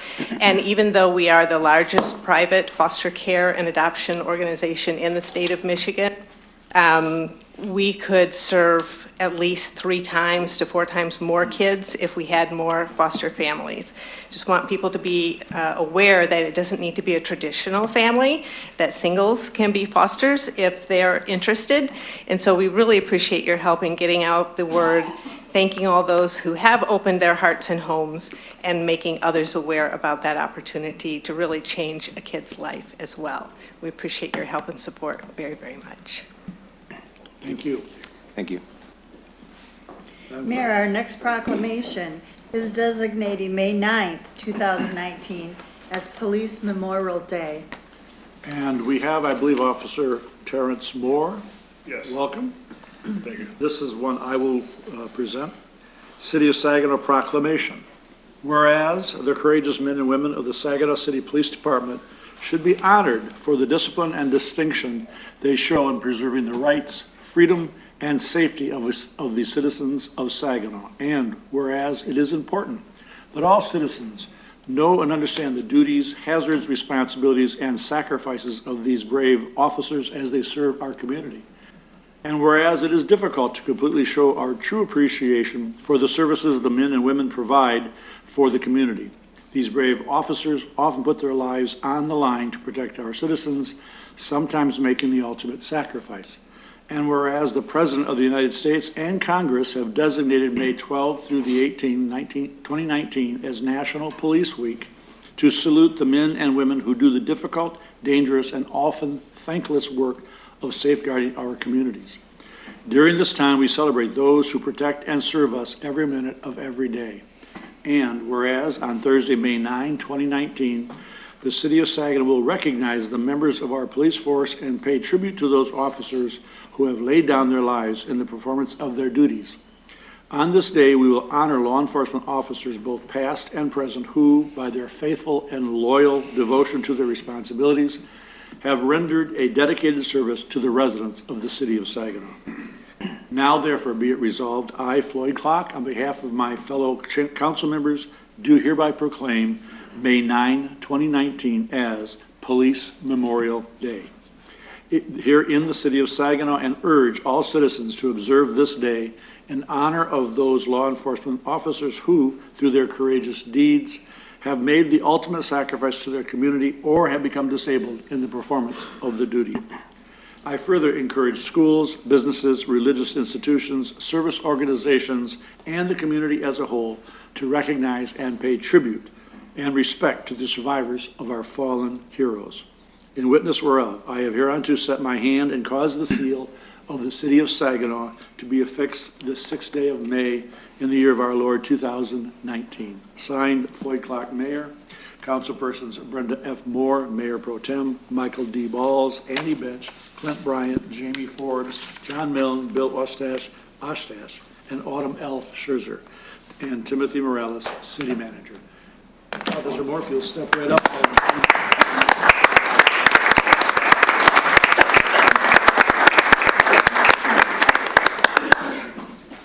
Thank you. Thank you for representing all your. Appreciate it.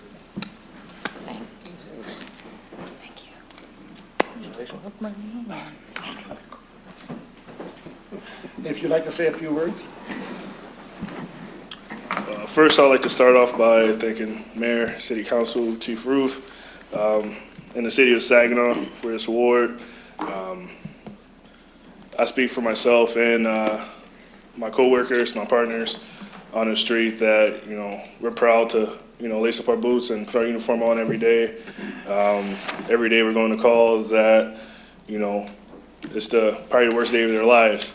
And from that call, we got to go to the next call. We're not always there to, to do the follow-up on the street. That's what detectives are for. But we come to work, and we come to work hard. And we do work hard. And it just means a lot to all of us that, to be recognized. It is a thankless job. And we don't want to be, we don't look to be praised or things. We just do our job. So I just appreciate you guys. Have a great night. Thank you.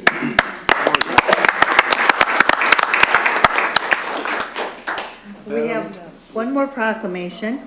It's to the 2019 Saginaw Police Officer of the Year, and that is Officer Terrence Moore. Welcome back. Today's proclamation on behalf of the City Council to you will be presented by Councilmember Bill Ostash. Okay, so City of Saginaw proclamation. Whereas law enforcement officers of the City of Saginaw carry a tremendous responsibility to protect our citizens. They fulfill this responsibility diligently, with courage and commitment, often placing themselves in harm's way. And whereas each year, one exemplary individual from the Saginaw Police Department is honored with the courage, discipline, and distinction they show in preserving the rights, freedom, and safety of the citizens of Saginaw. And whereas Officer Terrence Moore has earned the honor of 2019 Police Officer of the Year for his thorough and proactive approach to policing and investigations. Since joining the police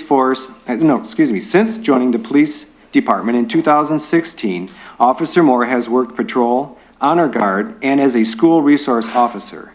Officer Moore is known for giving the extra mile to ensure the innocent are protected and the City of Saginaw is safe for our citizens. And whereas through the perseverance of Officer Moore and others like him in the Saginaw Police Department, we are experiencing a drastic reduction in violent crimes in the City of Saginaw. Officer Terrence Moore is a leader amongst his colleagues, and he has excellent work ethic. He truly is an asset to Saginaw Police Department and the citizens he serves. Now, therefore, be it resolved that Floyd Clark, the mayor of the City of Saginaw, hereby urge all citizens of Saginaw to recognize, honor, and celebrate outstanding achievements and contributions that Saginaw Police Officer Terrence Moore has made to the City of Saginaw. In witness whereof, I hereunto set my hand and caused the seal of the City of Saginaw to be affixed this 6th day of May in the year of the Lord 2019. Signed, Floyd Clark, Mayor of Saginaw, councilpersons Brenda F. Moore, Mayor Pro Tem, Michael D. Balls, Annie Bench, Clint Bryant, Jamie Forbes, John Milne, Bill Ostash, Autumn L. Scherzer, and also Timothy Morales, the city manager.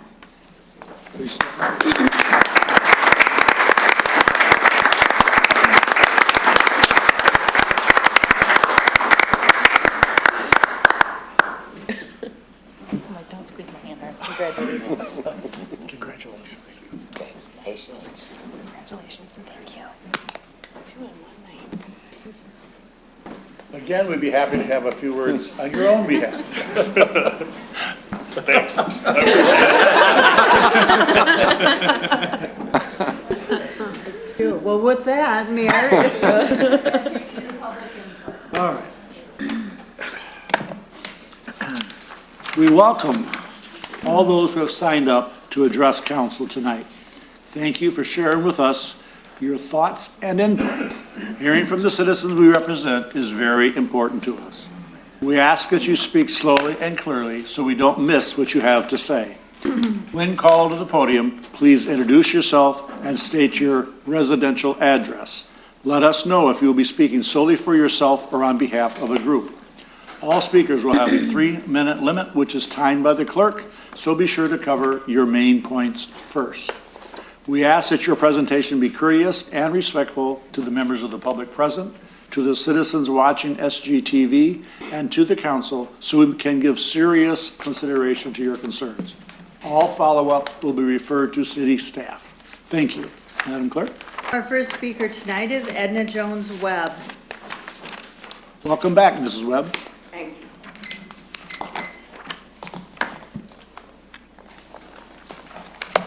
First of all, I brought some pictures in. I was on my way home, and I drove down Townsend Street from Williamson Road. I gave them to the clerk to give you guys.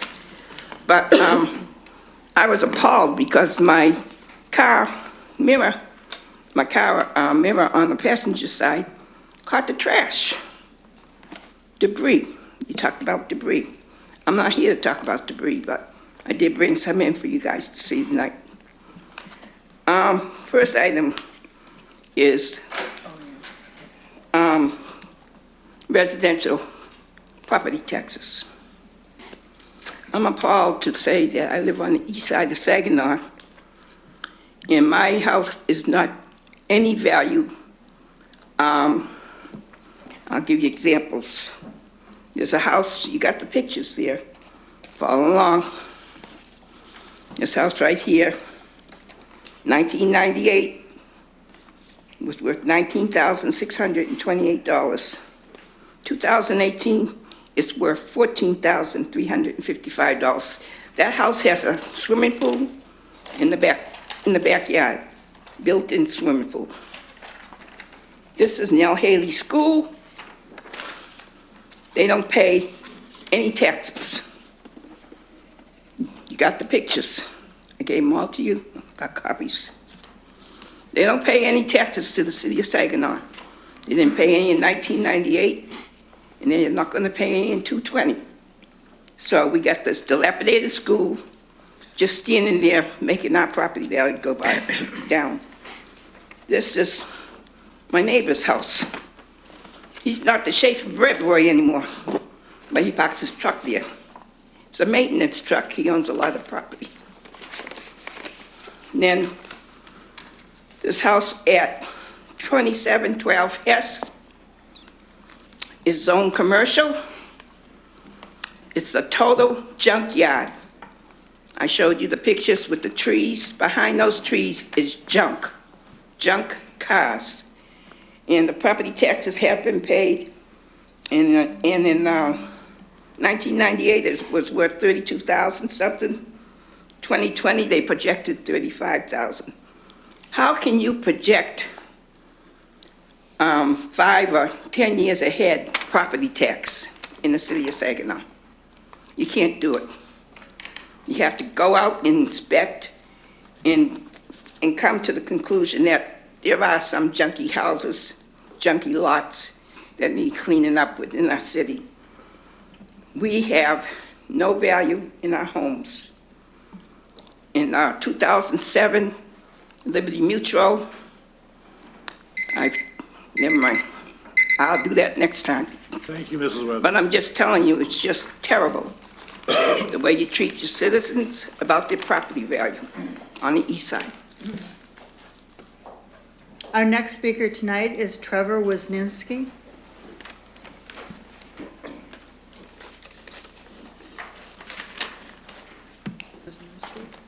It's perfect. Is that good? My name is Trevor Wisniewski, 2880 Lakewoods Court, West Bloomfield, Michigan. I am the president and founder of Great Lakes Natural Remedies. We're a Michigan-based cannabis firm, and we are state-approved and state licensed. We hold 31 licenses throughout the state, and we have over 55 years of experience on our team. I was at the meeting on Friday. I have a couple comments. The nurse that was extremely negative about this cannabis in the community. Most communities we talk to, it's not a moral debate anymore. It's whether you want to have economic development in your community with this new industry. Your attorney that spoke after that spoke very negatively about the economic impact, said there was zero. I beg to differ.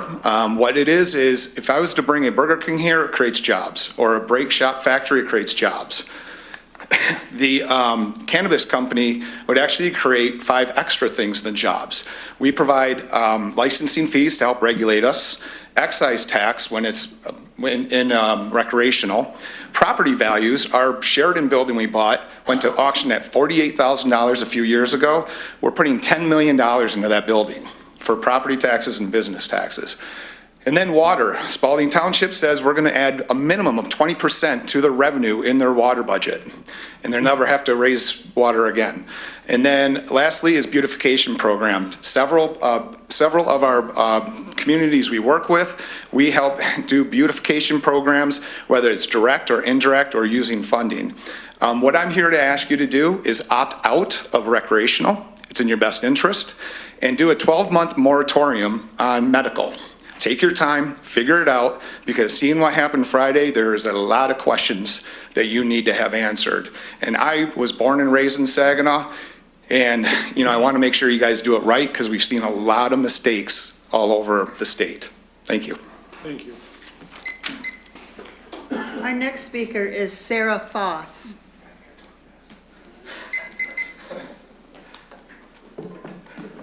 Hello, my name is Sarah Foss. I reside at 1309 Ohio Street in Midland. I also work with Great Lakes Natural Remedies. I'm our Director of Sales and Provisioning. I would like to second Trevor's recommendation on opting out of recreational and doing a 12-month moratorium on medical. Based off of Friday's meetings, there are a lot of questions that need to be answered here. 1, how does this all work? 2, what kind of licenses would you allow? How many of them would you allow? And where would you allow them?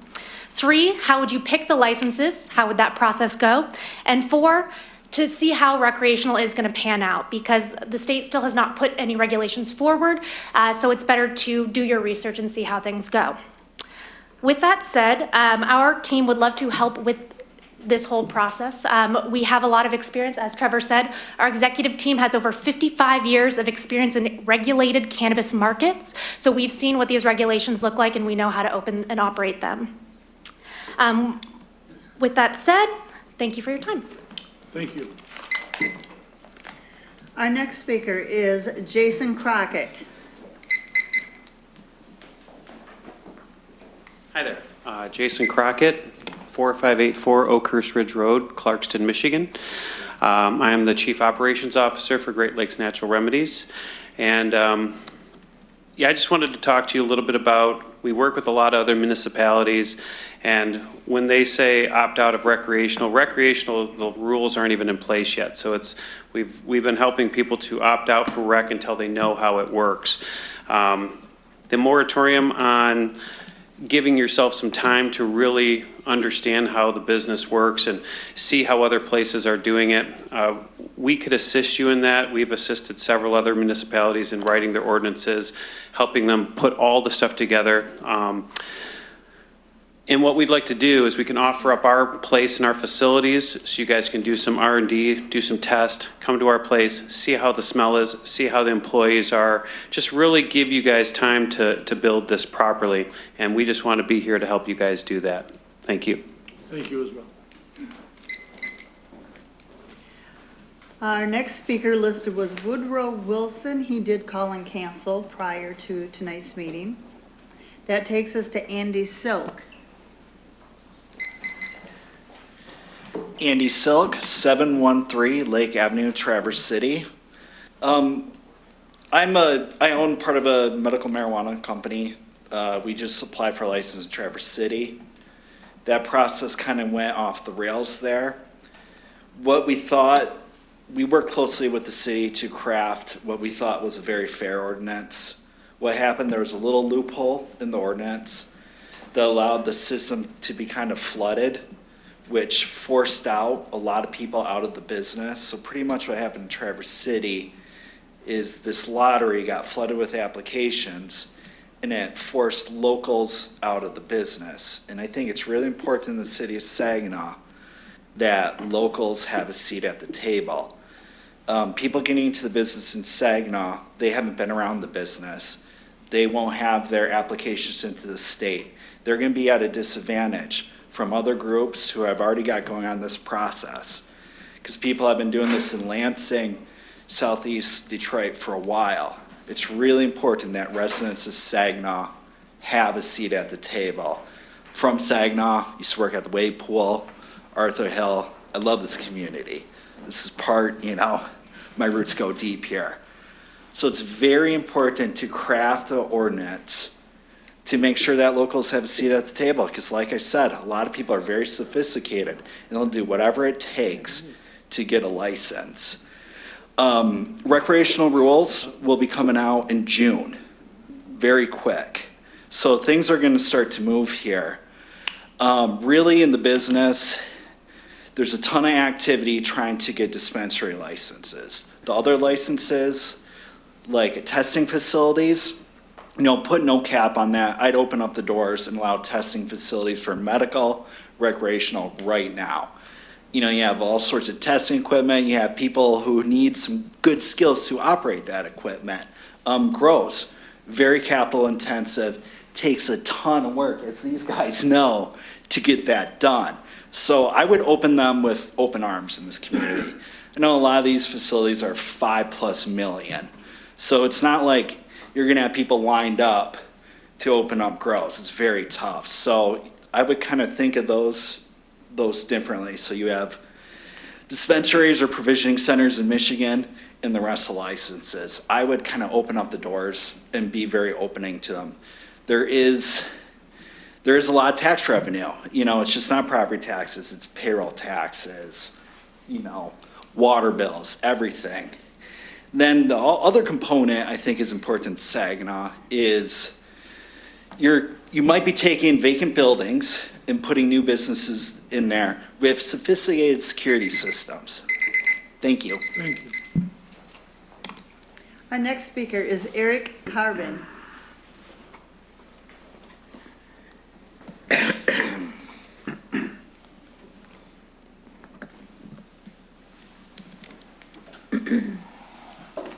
My name's Eric Carbon, and I live at 1003 Mackinac Street.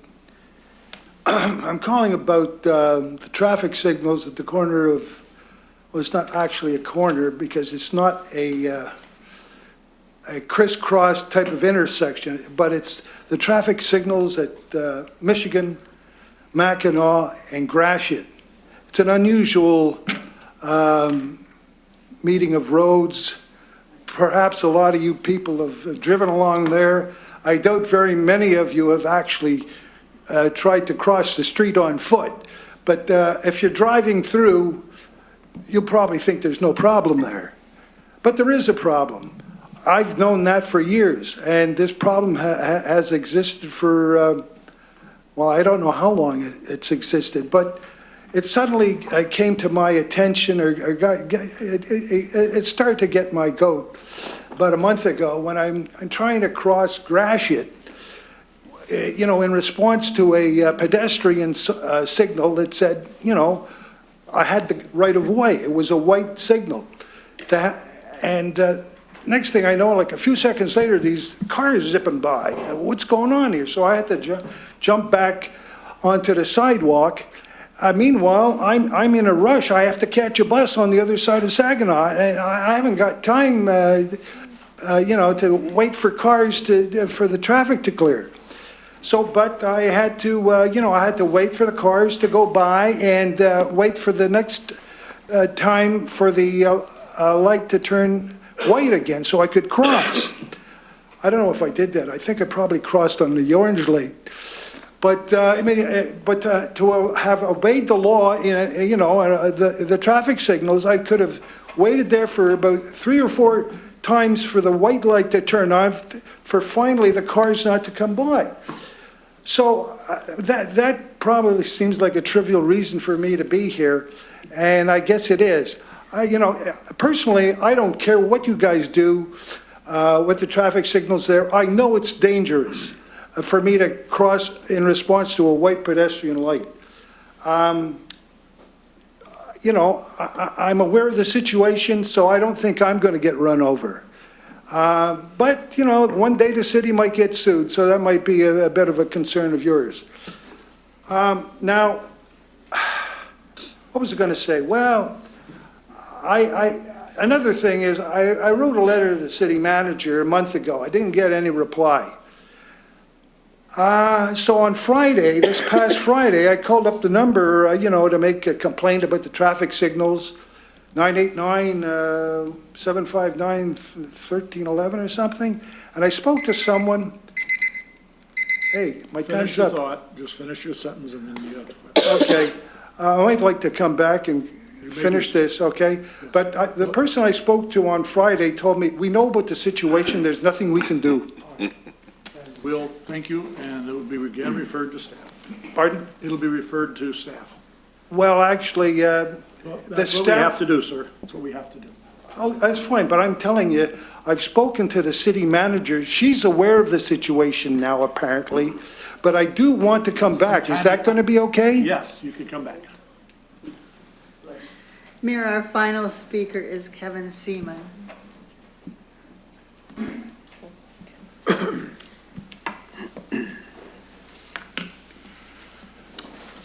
Hello, my name is Kevin Seaman. I live at 161 South Colony Drive in Saginaw Township. I had come before you a few years ago as I had created a company called Saginaw Cannabis Company. This was before they had done the petition to legalize recreational marijuana, and before someone decided to invest in Bay City before they did pass the law through the petition drive. I've had problems with my computer being hacked, and I also ran in 2016 for Michigan House of Representatives, and things got ugly, and there's an ongoing FBI investigation into the computer hacking, sabotage, and a lot of other things. So I just wanted to bring up that real fast. But my recommendation for you is to try and bring the marijuana into Saginaw, even if I don't get up and going myself, because I'm waiting on the FBI and to go through the prosecutors and all this other stuff. My intent was to try and bring jobs to the area. Someone didn't want the jobs coming here. They wanted the jobs going to other places and having other people own the businesses. It was a new industry, and they, again, like I said, wanted to try and take it to other places, where I had designed some stuff to bring a large amount of jobs to the area. One of the things with the computer hacking is that they will take a project that you have and then sell it on the black market, and Michigan is the capital for illegal dark political slush fund money. It's one of the fastest growing industries in the country, where they pay people to steal from everybody and then sell it through the black market. even like I said, if I don't get up and going myself because of the situation that I'm in, I think that it's best for you to try and bring as many jobs as you can into the area and businesses, because we have steadily lost businesses over the years, and as you're going over your budget today, you can see the strain that you guys have, and even a few smaller businesses, it makes a difference. If you take even smaller steps to try and bring stuff in, it helps try and build you up again. I know you have a decision on your hands. I think that you should probably bring in the Drug Enforcement Agency to go over their view of, for you guys, how much the marijuana crime will go down, because you're taking the business out of drug dealers' hands and putting it into the legal. Time is up, sir. Well, I was just bringing it into the legal businesses. I'll leave it at that. But I know it's in your hands, and thank you for your time. Thank you very much. Mayor, you are now at remarks of the council. Okay. And today, we will start with Councilmember Forbes, but I do want to remind council members, it's a 3-minute limit, so please start. Thank you, Mayor. Most of you know we had a couple of really exciting events over the weekend that I just wanted to quickly acknowledge. Congrats to La Union Civica on their annual Cinco de Mayo parade. I have memories of going to that event when I was a kid, and it is still continues to be one of my favorites. Thanks to the organizers and funders of Prom in the City, an event that allows our special needs members of the community to have a night out. So Stars actually drove them to prom, and it was really, really neat to see. The Saginaw Choral Society also celebrated the culmination of their We Are Saginaw campaign. What a wonderful showcase of the talent and diversity in our city. And then finally, I would just like to thank all those that were able to attend in person or watch the Committee of the Whole meeting on Friday on SGTV. I'd also like to thank city staff for organizing it for us and lining up the speakers. And thanks to CAC for hosting us, of course. I certainly learned a lot about the topic of recreational marijuana in the city, and I'm also thankful to the citizens that have let their voices be heard, either at the ballot box, in person, or on social media. I hope that people will continue passing their thoughts on to us as we move forward on this issue. Thank you. Councilmember Ostash? Well, good evening, and thank you to everyone who's attending tonight to our Saginaw City Council meeting. I'm just going to kind of reiterate some of the things that Councilwoman Forbes was saying. Did have a chance to actually participate in the Cinco de Mayo parade this year, and so I want to thank the mayor for that. We kind of walked next to his truck, and that was a lot of fun. A lot of people came out. It was a great event. I just want to say the streets were packed, and it's always fun to see the kids going after the candy, and I kind of have to go for it myself and help them out. It's always fun to do that. I just want to remind everybody too, we have the Riverfront Beautification Project is coming up May 17th and 18th, so that'll be taking place down the Wicks Park area. There's information on Facebook, and there's a lot of stuff going out on that. Also, I just want to thank the city staff for our committee of the whole on Friday. You did a great job.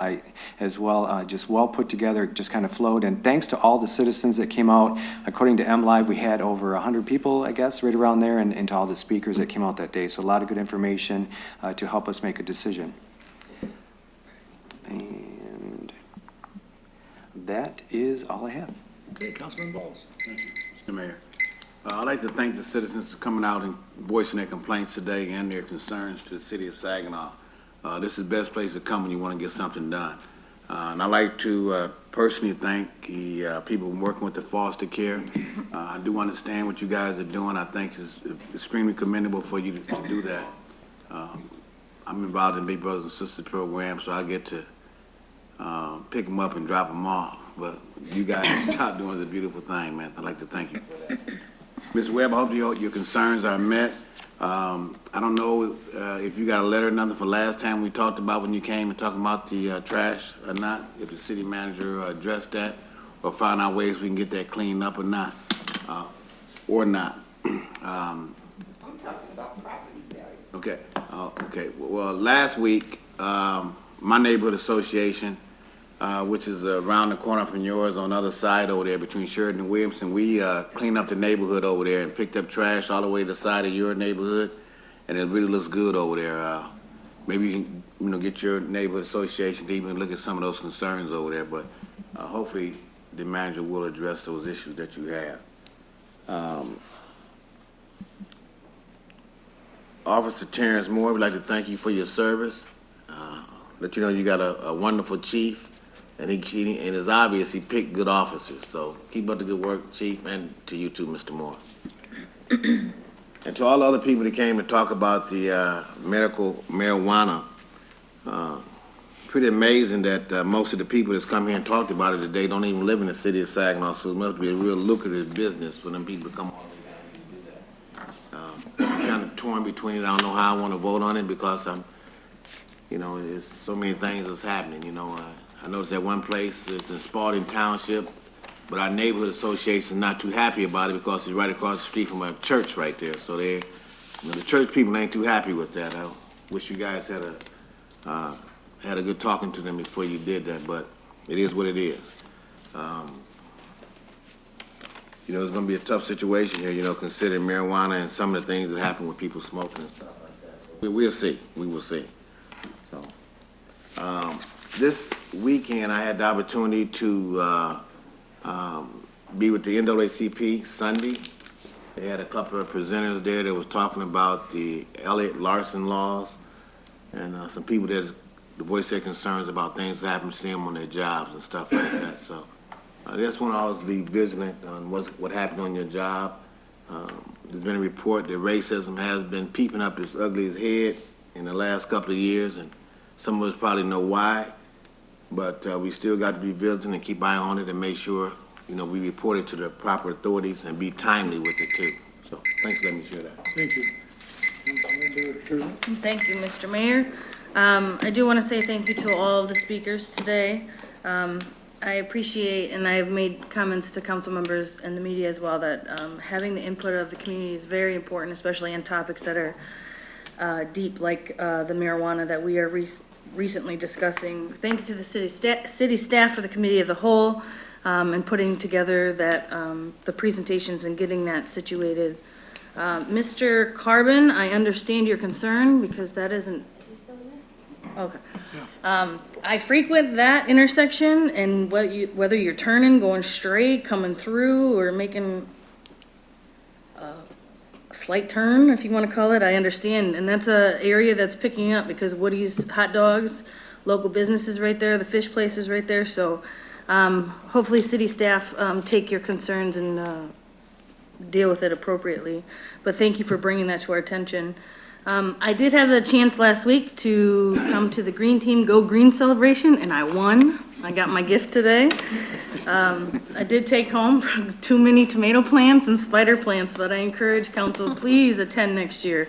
It is very important for you to attend, but also the community to attend. Get information on rain barrels and mosquito control and things what you can do in the community to make your neighborhoods a little bit better. This weekend, I went to Center of Attractions 36th church anniversary, so I want to say publicly, congratulations to you and your accomplishments. And I'm going to take a point of privilege. My sister graduated this weekend from Ferris State University. So, just want to give her a public commendation of you made it, and I'm so happy. Mayor, that is all I have. Thank you. Mayor Pro Tem Moore. Good afternoon, or good evening, I'm sorry.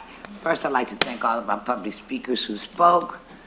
I'm sure that this is a topic that has been weighing on me for a while, with marijuana. And so I'm sure we're going to do our due diligence and try to do we're going to do the right thing. We're not going to try, we're going to do the right thing. Terrence Moore, congratulations, kudos. I remember when he worked at the county jail and let me stand outdoors. No, I was not an inmate. Not an inmate, so let me clear it up. No, I'm a bail bondsman, so Terrence didn't know who I was. He was new to the game, and so he let me stand out in the cold. until they told him, open that door, open that door. So congratulations, you come a long ways, and I'm so very proud of you. My last 2 weeks have really been quiet, and that's a good thing sometimes for me. I did get an award on 2 Thursdays ago, the Kitty Packer Award from the Democratic Party. It was truly an honor to follow in her steps because she is an individual who gives. And so it was real exciting. I wanted to cry, but I'm trying to put my big girl undies on and don't cry so much. You know, saying we also had the meeting with the unions, and I don't know if I talked about that, but that was a good meeting. It's always good when you can come together with the community and talk about the concerns that we need to deal with on a day-to-day basis. And so kudos to all those who attended. And the next time we do it, maybe we can get us some more people to come. The other thing was, what else did I do? I don't know. You do a lot, so I'm not sure. No, I didn't do a lot. I went somewhere this week. Oh. I can't even remember. That's all I got to say. Went to Hats Off to Mom. Oh, I did Hats Off to Mom, and it was really a beautiful affair, thank you.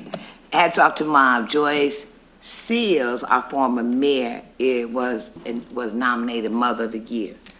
And that truly was an honor to see a homebred young lady that just excels. She is part of my role model.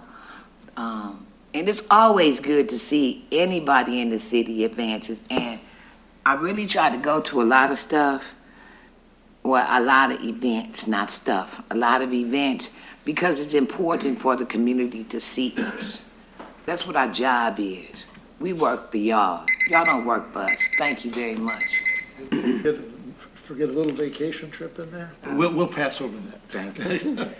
Councilmember Bench. Thank you. Good evening, all. I have to congratulate Mayor Pro Tem Moore on the receipt of the Kitty Packard Award. Many of us know her, and if you know her, you know that she is a unlimited source of energy. And I think that makes perfect sense that Councilwoman Moore would receive that honor. So congratulations. It's very, very well deserved. Thank you, and congratulations to Officer Moore with the police department, and you in particular with this honor. Do for the city on a daily basis is something many of us would never, ever volunteer to do. And we know it's not easy, and we know that you guys really take a great deal of pride in what you do and put all your heart and soul into it, and we appreciate it, and it shows the good work that you do. To our speakers on the marijuana, it's interesting to hear someone pro-marijuana encouraging us to opt out. I know that there's been talk of not opting out and moving very quickly. You know, the idea of opting out doesn't necessarily mean that it's not something that's moving forward, but that's something that's going to be done right. I have already gone on the record. I am in support of marijuana in general. I hope that we find the right way to manage it here in the city of Saginaw. And we appreciate your input. It's certainly a different perspective that we don't, have readily accessible to us, so we do appreciate it.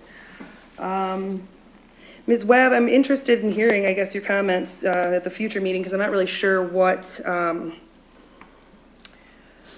I'm probably not the best person to explain how tax property works. I know that we have people on staff who are far better equipped to do that, but I'm not sure that property taxes work the way that you think that they do, because I know it's not something that's done maliciously on the part of the city when we're assessing these things. There are outside factors that come into play that we really don't decide so much. So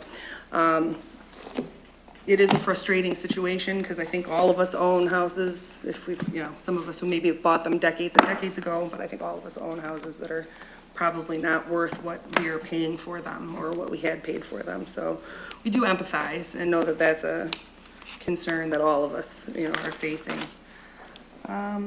And one last thing, I did want to commend the police department. I had an opportunity to attend their open house a couple weeks back. It was on a Saturday. It appeared to be very well attended while I was there. The tours were really informative, a really good opportunity, I think, for just average citizens to go through and learn a lot more about what it's like, you know, for them on a daily basis when they're working their shifts and when they respond to the issues we bring to them. Thank you. Thank you. Councilmember Clint Brandt? Thank you, Mr. Mayor. I start my comments usually every week by saying it's been a busy couple weeks, because it's usually a busy couple weeks. This past weekend with all the festivities for Cinco de Mayo, whether it was the parade or later down at Huntington Event Park, it was, we were full. We were full in the city. It was great to welcome people, and then we had a game down at Hoyt Park. So the city was full this weekend. It was great to see so many people visiting us here. I just wanted to say thank you to Dan and Ms. Didi for the work that you guys do. Just before, some really good news. I feel so much better after receiving it. As we were walking out, got a call from my grandmother, and our hearing for adopting some of our family members will go through next week. So that's huge. It's been a 2-year-long process, and it's definitely been trying to our whole family, but we've all pitched in. So it can be very taxing, especially on my she just turned 72-year-old grandmother. So we're all kind of pitching in, but thank you guys for the work that you do, because it's definitely needed. And some of our churches as well, who offer them a little bit of reprieve when they need to get away. And thank you so much to Officer Moore. I've had the opportunity to see Officer Moore on several occasions at local party stores in my neighborhood, so he's definitely on the job doing what he needs to do. So we appreciate you putting your life on the line every day for the citizens of the city. So thank you, Officer Moore. Also just wanted to say thank you to WSGW for their work. They have been had a chance to meet with Art Lewis, and he did a special, probably about 15-minute interview all about some of the things that are going on in the city of Saginaw and Beautification Day as well. So I got a chance to talk about the riverfront, some of the changes that will be coming this year, and some of the projects that we have proposed. So it's looking very good. Thank you to everyone in the community who attended our we're not calling it town hall, what do we call it? Committee of the Whole on Friday. I realized that it was a Friday. I had to take off work, so the people who were there, thank you so much for attending. It's important, and for those of you who were in attendance, you remember the manager's comments that we will have something on the city's website.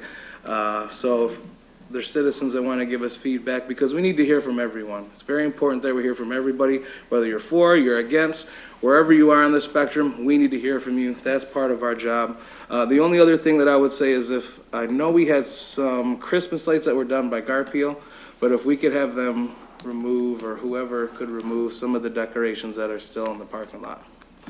That's all I have. Okay, thank you. Many of you have said things that I will concur, all of you, everything you said I concur with, so I want to thank my fellow council members, and I'll try not to repeat. But the first thing I want to mention is I was hoping to have a Saginaw jersey, Saginaw Spirit jersey to wear today. Unfortunately, I didn't see it. Did it come in? Yes. I did not see it. I'll have to go get it before. I've got it. I'm gonna go, yes, I'm gonna get it. It's all part of your 3 minutes, so. That's okay. The Saginaw Spirit had a tremendous run, and I think we all should give them a hand. True, these are little guys.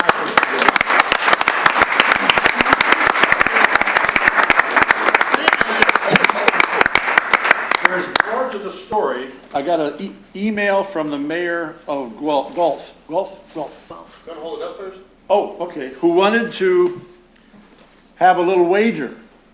The loser was of the contest was to wear the opponent's jersey at the next council meeting. But halfway through, I never heard any more. And that was after we won the first 2 games. So I don't know if it was a decision that maybe this isn't looking so good, so I don't want to do it. So I told the Saginaw Spirit I would wear the jersey for them today. Love it. Very nice.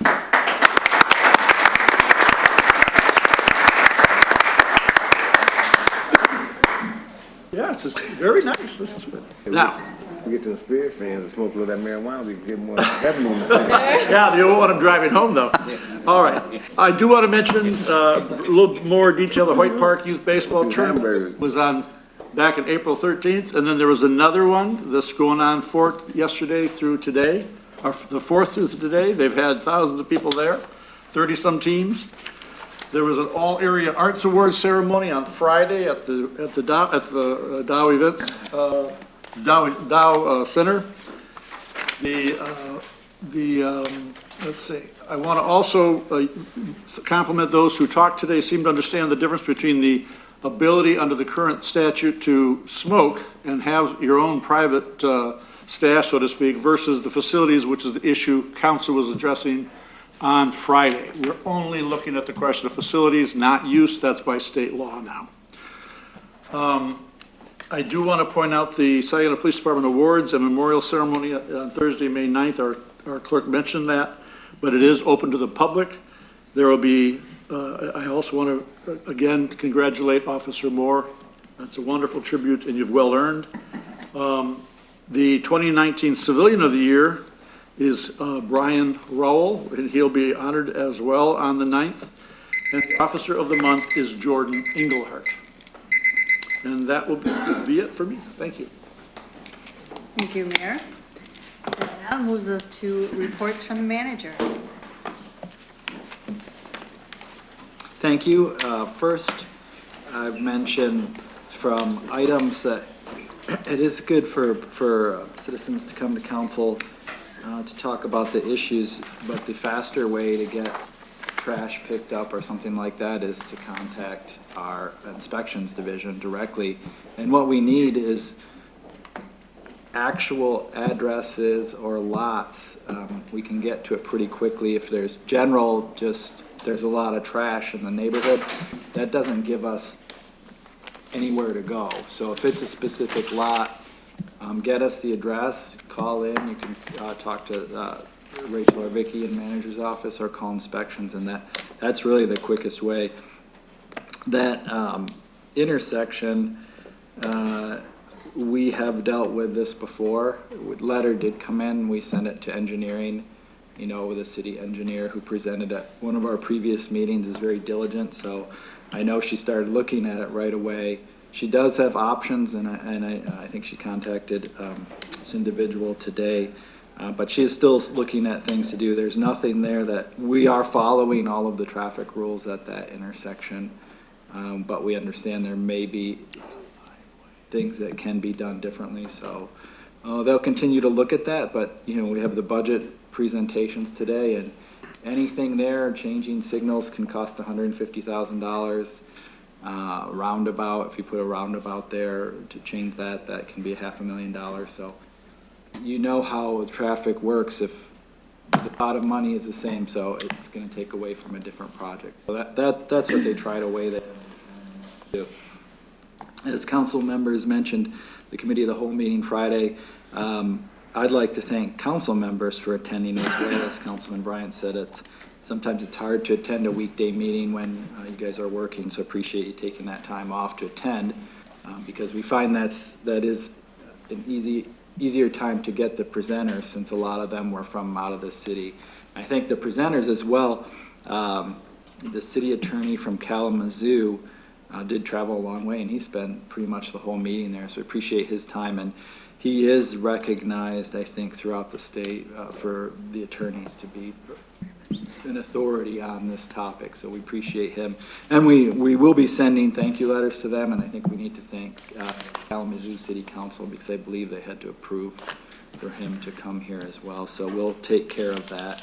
And I also thank the public for attending, and thank you to Vicki Davis and Rachel Hoseska and Matt Schutnick for planning everything and going over there and do the setup. They spent a couple days ahead of time scouting the site and determining what we needed to have to make the meeting.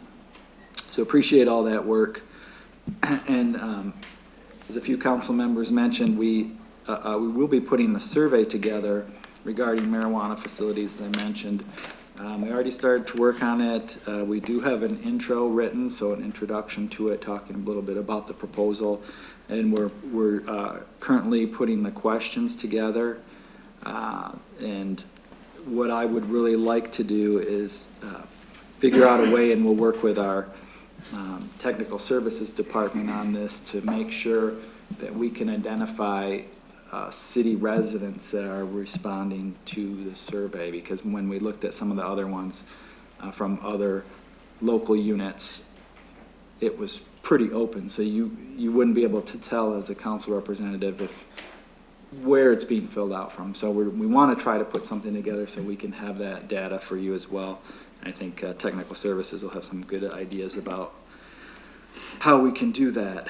Several mentioned the police award ceremony this Thursday, May 9th at 10 a.m. It's at the Temple Ballroom, 3rd floor, 201 North Washington. It is open to the public, and we'll have some reserved seating for council, so I'm going to send you all an email on where that will be and little specifics about how the ceremony will be laid out. And I will mention this, I don't know if the story did go out, but CNN was here today, and I talked to them for probably 20 minutes, so that'll probably be cut down to about 15 seconds. They sent a reporter for, they were gonna air a story on the Aaron Burnett Out Front show, which is at 7 p.m., and they were doing a story on economic development in Saginaw and how it has really progressed in the last 10 years, so that's kind of cool that they're doing it. Hopefully it made it on there. Different things come up, so they did talk to, I was actually the non-political speaker. I think they talked to the Saginaw Republican, Saginaw Democrat Party, and then me, so I was the data person there. So we'll see how that goes. And then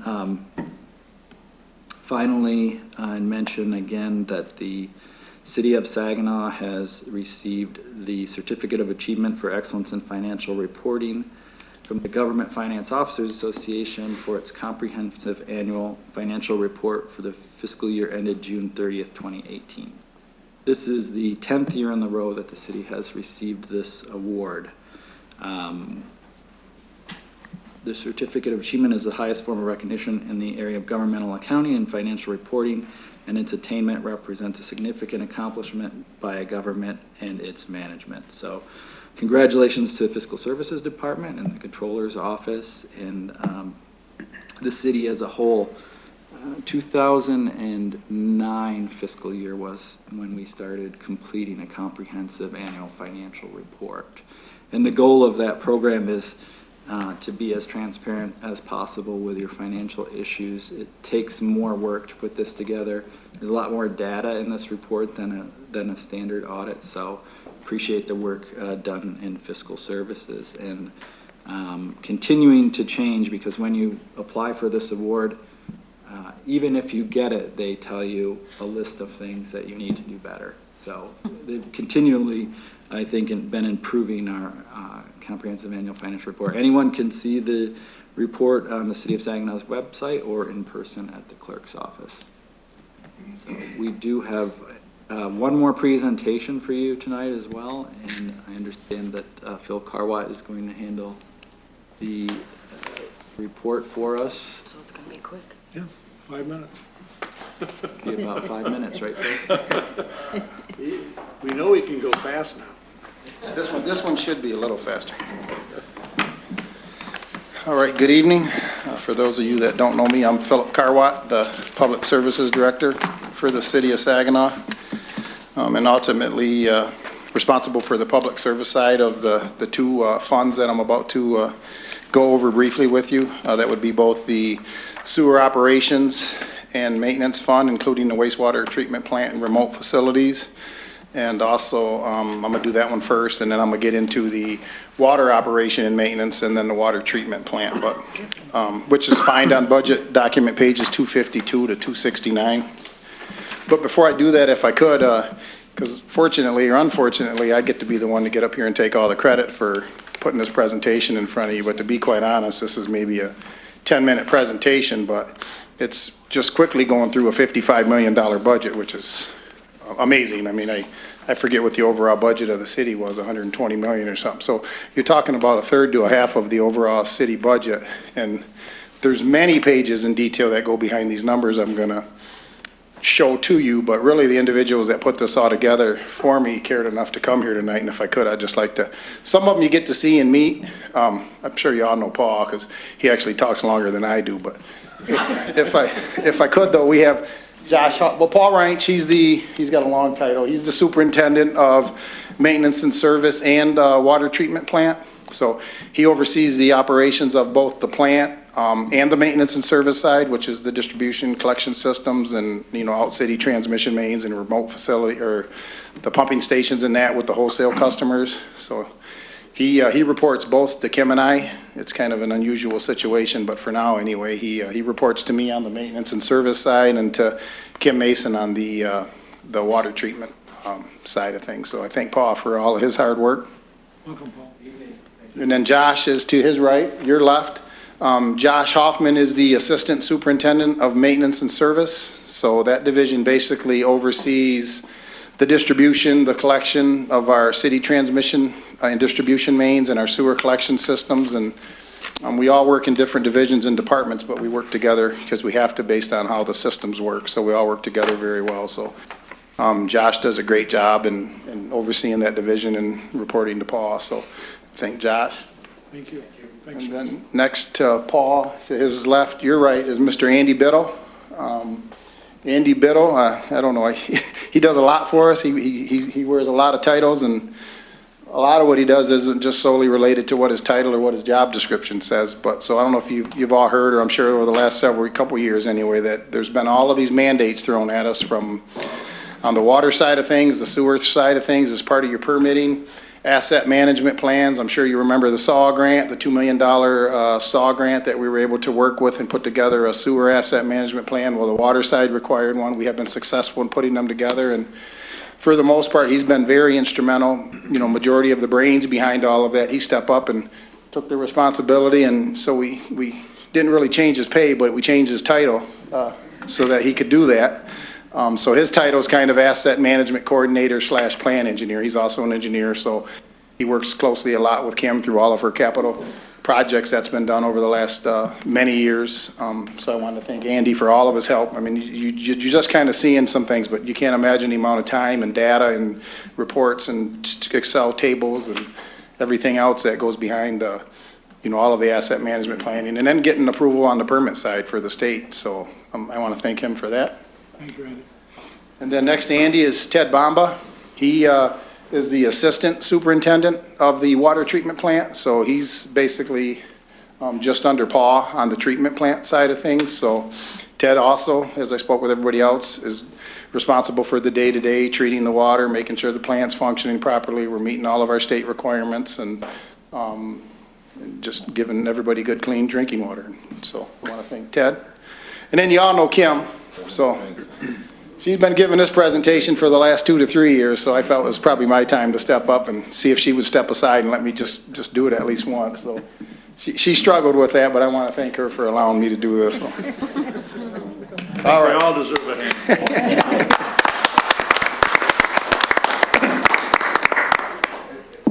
Excuse me, sir. I'd like to see all those water people come here and drink a sip of this water right here. To prove I could tell you a story, but them individuals back there would probably be even willing to drink it out of the side that's going back to the river to tell you how clean that is. So that's how clean they get it before we put it back into the lake. Okay. All right. So first of all, the sewer operations and maintenance fund, and again, that's going to cover the maintenance and then the wastewater treatment. It's just a brief overview. Again, you have all these the very detailed stuff in your budget documents, page 252 to 269.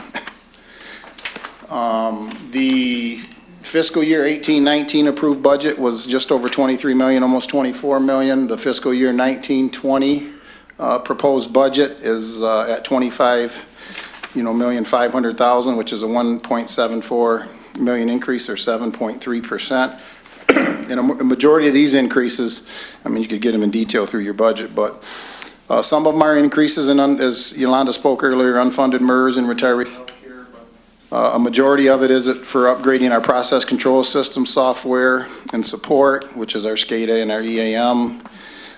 Some treatment and pumping capital operations, And also some surplus division repair and replacements with some vehicle purchases, and you'll see some of these in a later slide. And as I mentioned earlier, this is kind of a combined department, so for the most part, we do work great and closely together as we can, but I'm, for the most part, responsible for the public service side, and so the divisions as listed under that fall directly under me, and then the water, wastewater side would fall directly under Kim. So these are basically the divisions within the department, and then the cost, the proposed budget for this fiscal year. So under public services, you have engineering administration for just over 300,000. You have meter maintenance and service.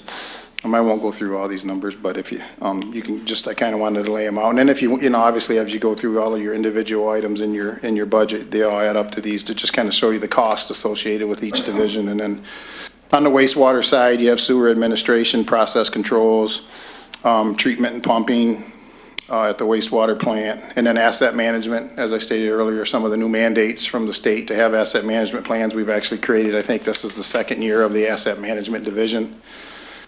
Remote facilities, and then surplus. Surplus is where we budget for and do most of our either surplus or bond, where we do most of our construction projects. So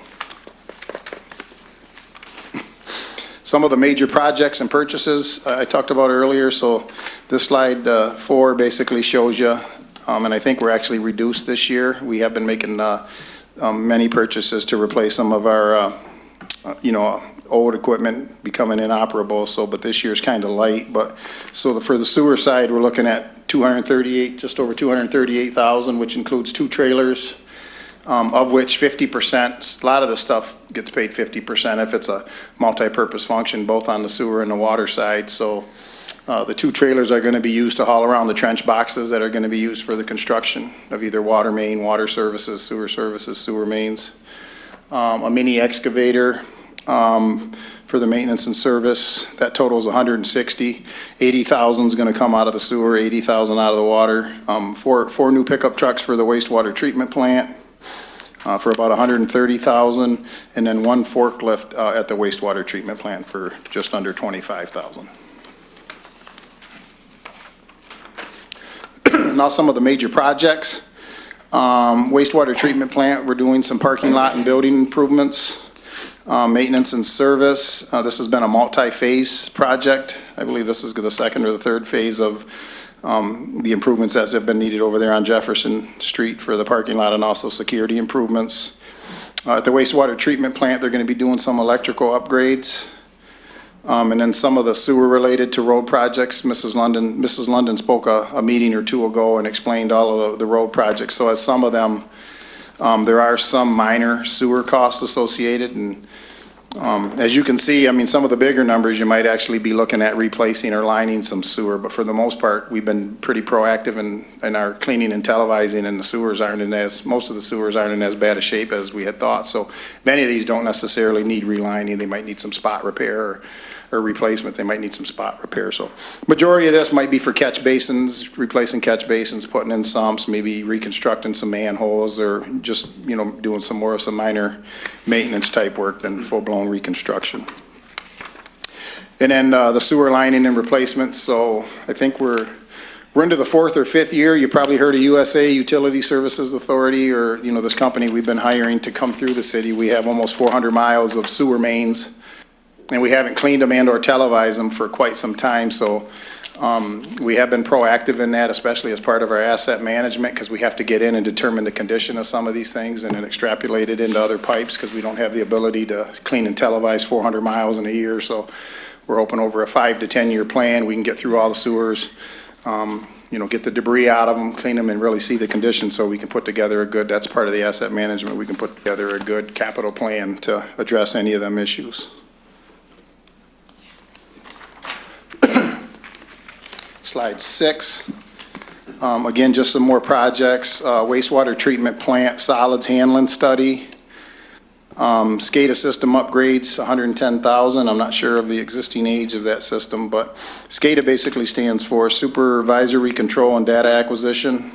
And what it is it's a computer system that pretty much monitors all the function of your plant, So you can modify flows, you can modify chemical additives and everything from a computer station versus having to go to every individual piece of machinery and make changes. So it's basically a computerized system that not only can help you monitor that, but also make changes. And that's been very useful in our asset management plan as well. And then I got here just 425,000 on miscellaneous projects, because if you go through that 590, 4840 sewer surplus budget, you might see 30 items, but some of them are 5,000, 8,000. I didn't want to list them all, but just in total, some of them minor over 5,000 capital projects add up to 425,000. So that's it on the sewer side. I tried to keep it pretty simple compared to previous years. So unless you had any questions on the sewer side, I'd just move right into the water side. Questions, anybody? All right. Okay. All right, water operations and maintenance fund. Again, this is for the maintenance and service. So for the distribution, the transmission system, the water treatment plant, pump stations and different areas of that.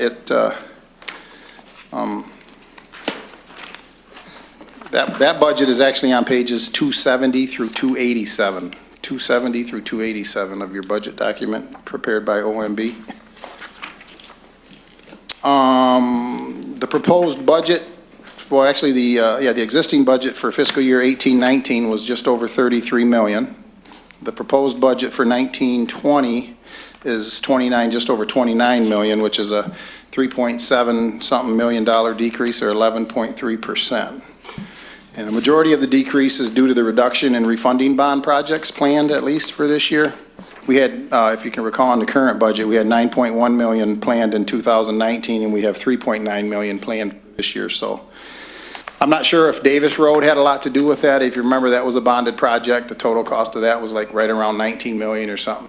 A lot of that was done in 18-19. We do have some small pieces of that left yet this year, but so majority of the decrease is probably directly related to that. We do have some increases due to the addition of a new division, the 591-4722, which is we're calling a lead and copper service line replacement.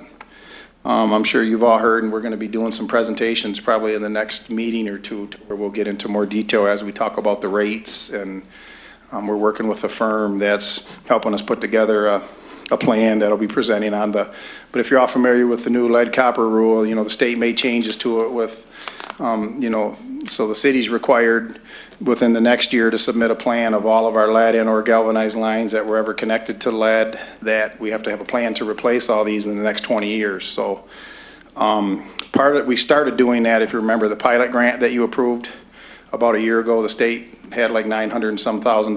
So that was, some money to help us start putting together a plan. How are we going to do this, and what the cost might be. And so what we're looking at is we've been looking at contracting out costs and in-house costs. And so we don't really know the exact number, but we know we're well over 10,000 of these are going to need to be replaced. So we've been looking at contractor costs anywhere from, $5,000 to $8,000. We've done some of these already. We're tracking our own costs. We're looking at, we can do it for probably a half of the cost to what it would cost to contract these out. So some of the additional positions that you heard Yolanda talk about, or Mr. Weiss talk about earlier, were to keep this thing in-house, and let's keep these costs down the best we can. Plus we have better control over, because we got to replace them from the main all the way into the house, into the meter. So it'll give us better control over that project, plus keep the cost down to the payers. So that's a new division for that.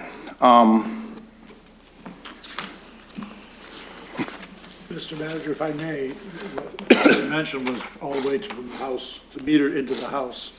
Is there any action being taken on challenging the private portion of that? There was, and then it was dismissed, I believe, an administrative rule. There's a coalition, if you will, of water groups out of Metro Detroit and Detroit itself who filed first administratively through the DEQ to try to challenge the administrative rules that way. That failed, and I believe they have since filed in the Court of Claims. I know several organizations. So that's kind of at its beginning. Is that something we may want to join in on? as an amicus? At this point, they haven't requested any assistance. Instead of asking individual cities, I think they're seeking input from Michigan Municipal League and other broader groups that cover municipalities as a whole. The reason I want to delve a little further into that is, are we able to differentiate on each of these individual lead or copper service line situations a cost between what should be the private and what should be public, so that if at some point we get a favorable ruling, that is something we can pursue? For sure. Yeah, we keep very, and again, Josh, I mean, I talk about what they do, but the people that are smarter than me behind me, they do keep daily work orders and they track material and time, and so we can definitely, and I think we probably have been, we can keep a cost separate from the main to the curb stop and then come from the curb stop into the house, into the meter, and in case you ever have to worry about trying to, through litigation or something, recoup some of them costs. Very good, thank you. Thank you. Yeah. Any other questions? Continue. Yeah, so then this slide, similar to the sewer, is pretty much the divisions again within the fund, the 591 fund. Again, we all work closely together and assist in those areas where we can, but I'm directly responsible for the divisions under the public services side, and then Kim, as the director of water treatment and wastewater treatment services, is kind of immediately or directly responsible for the divisions that are over under that side. So again, it's just the areas of the work we do: cross connections, engineering, administration, meter maintenance and service, maintenance and service, which is the largest one. That's where a majority of the water side of the operation service side gets paid out of. Again, the new division this year proposed for service line replacement is 1.2 million. And then debt service is just our debt payments on some of our previous bonds, and that of 3.2 million. And then similar on the wastewater, you have water administration, process control systems, treatment and pumping, asset management. This is the second year of that division. And again, it's split between water and sewer because we have asset management on both sides. Raw water costs, surplus, where a majority of the projects are paid out of, and then water bond and customer accounting. Again, customer accounting isn't directly under Kim. I believe that might fall under Lori, but I put it under here just for showing the cost of that service. I got a question. Yeah. The cross connections, do we have, do they put, I know that, I'm sure they probably put cross connection on new buildings. Do they go back and do it on old buildings too? Yeah, I believe we do an inspection program, and as we find them, definitely anything new, it's built in, but anytime we have a meter turn on, turn off, or we get an opportunity to get into a residential or a commercial unit, but the maintenance and service, they do, I believe they do annual inspections to verify whether or not they're in compliance, and if they're not, they will get a letter, and then they have a certain amount of time to comply with the requirement. We'll go out there and meet them and let them know what that requirement is, and if they don't, because some of these get very expensive, depending on the size of the meter and the size of the backflow preventer and everything else that's required. So we do understand there could be a financial burden. So we try to work best with them as we can, but we still have to protect our system. So if they don't comply, then we may, I don't know that we had, but sometimes we have to tell them we're gonna have to turn their water off if they don't. So how about for the houses, when the houses don't have to have them, or you're gonna have them put them in when you change the lines? Well, the houses have most of the houses, unless they got a boiler system or something, have all point. You know, it's basically just like you got to have an air gap assembly or most of your external hose bib connections. But I believe, Josh, don't you guys inspect for that?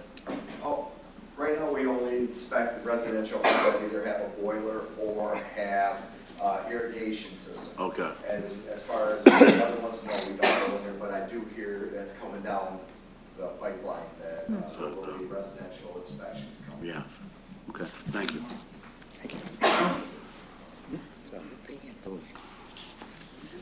Thanks, Josh. Oh, question?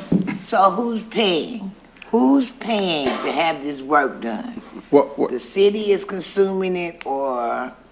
Well, the users.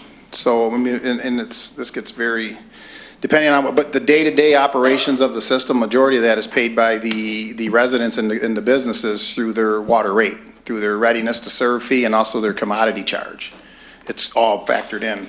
when you start talking about large projects, capital projects that are impacting wholesale customers and that through the rate, that's paid for by a majority of, actually, it is paid for by the wholesale customers. But the cross-connection inspections, that's all, it benefits the city, because if you have a backflow issue for whatever reason, it's gonna affect everybody. I mean, so it's just kind of a cost that's borne by all the users.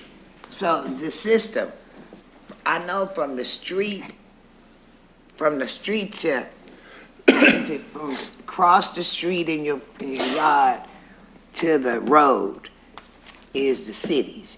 So if we had to go back, say for older homes, going from the house to the street, who is picking up that tab now? The users will be. We are now required by the state, and that's what we talked about earlier with the lawsuit, is they are now mandating that the city is, we have historically been responsible for the connection. It's a two-part. There's called a connection and then an extension, which makes up the entire service line. It's a two-part.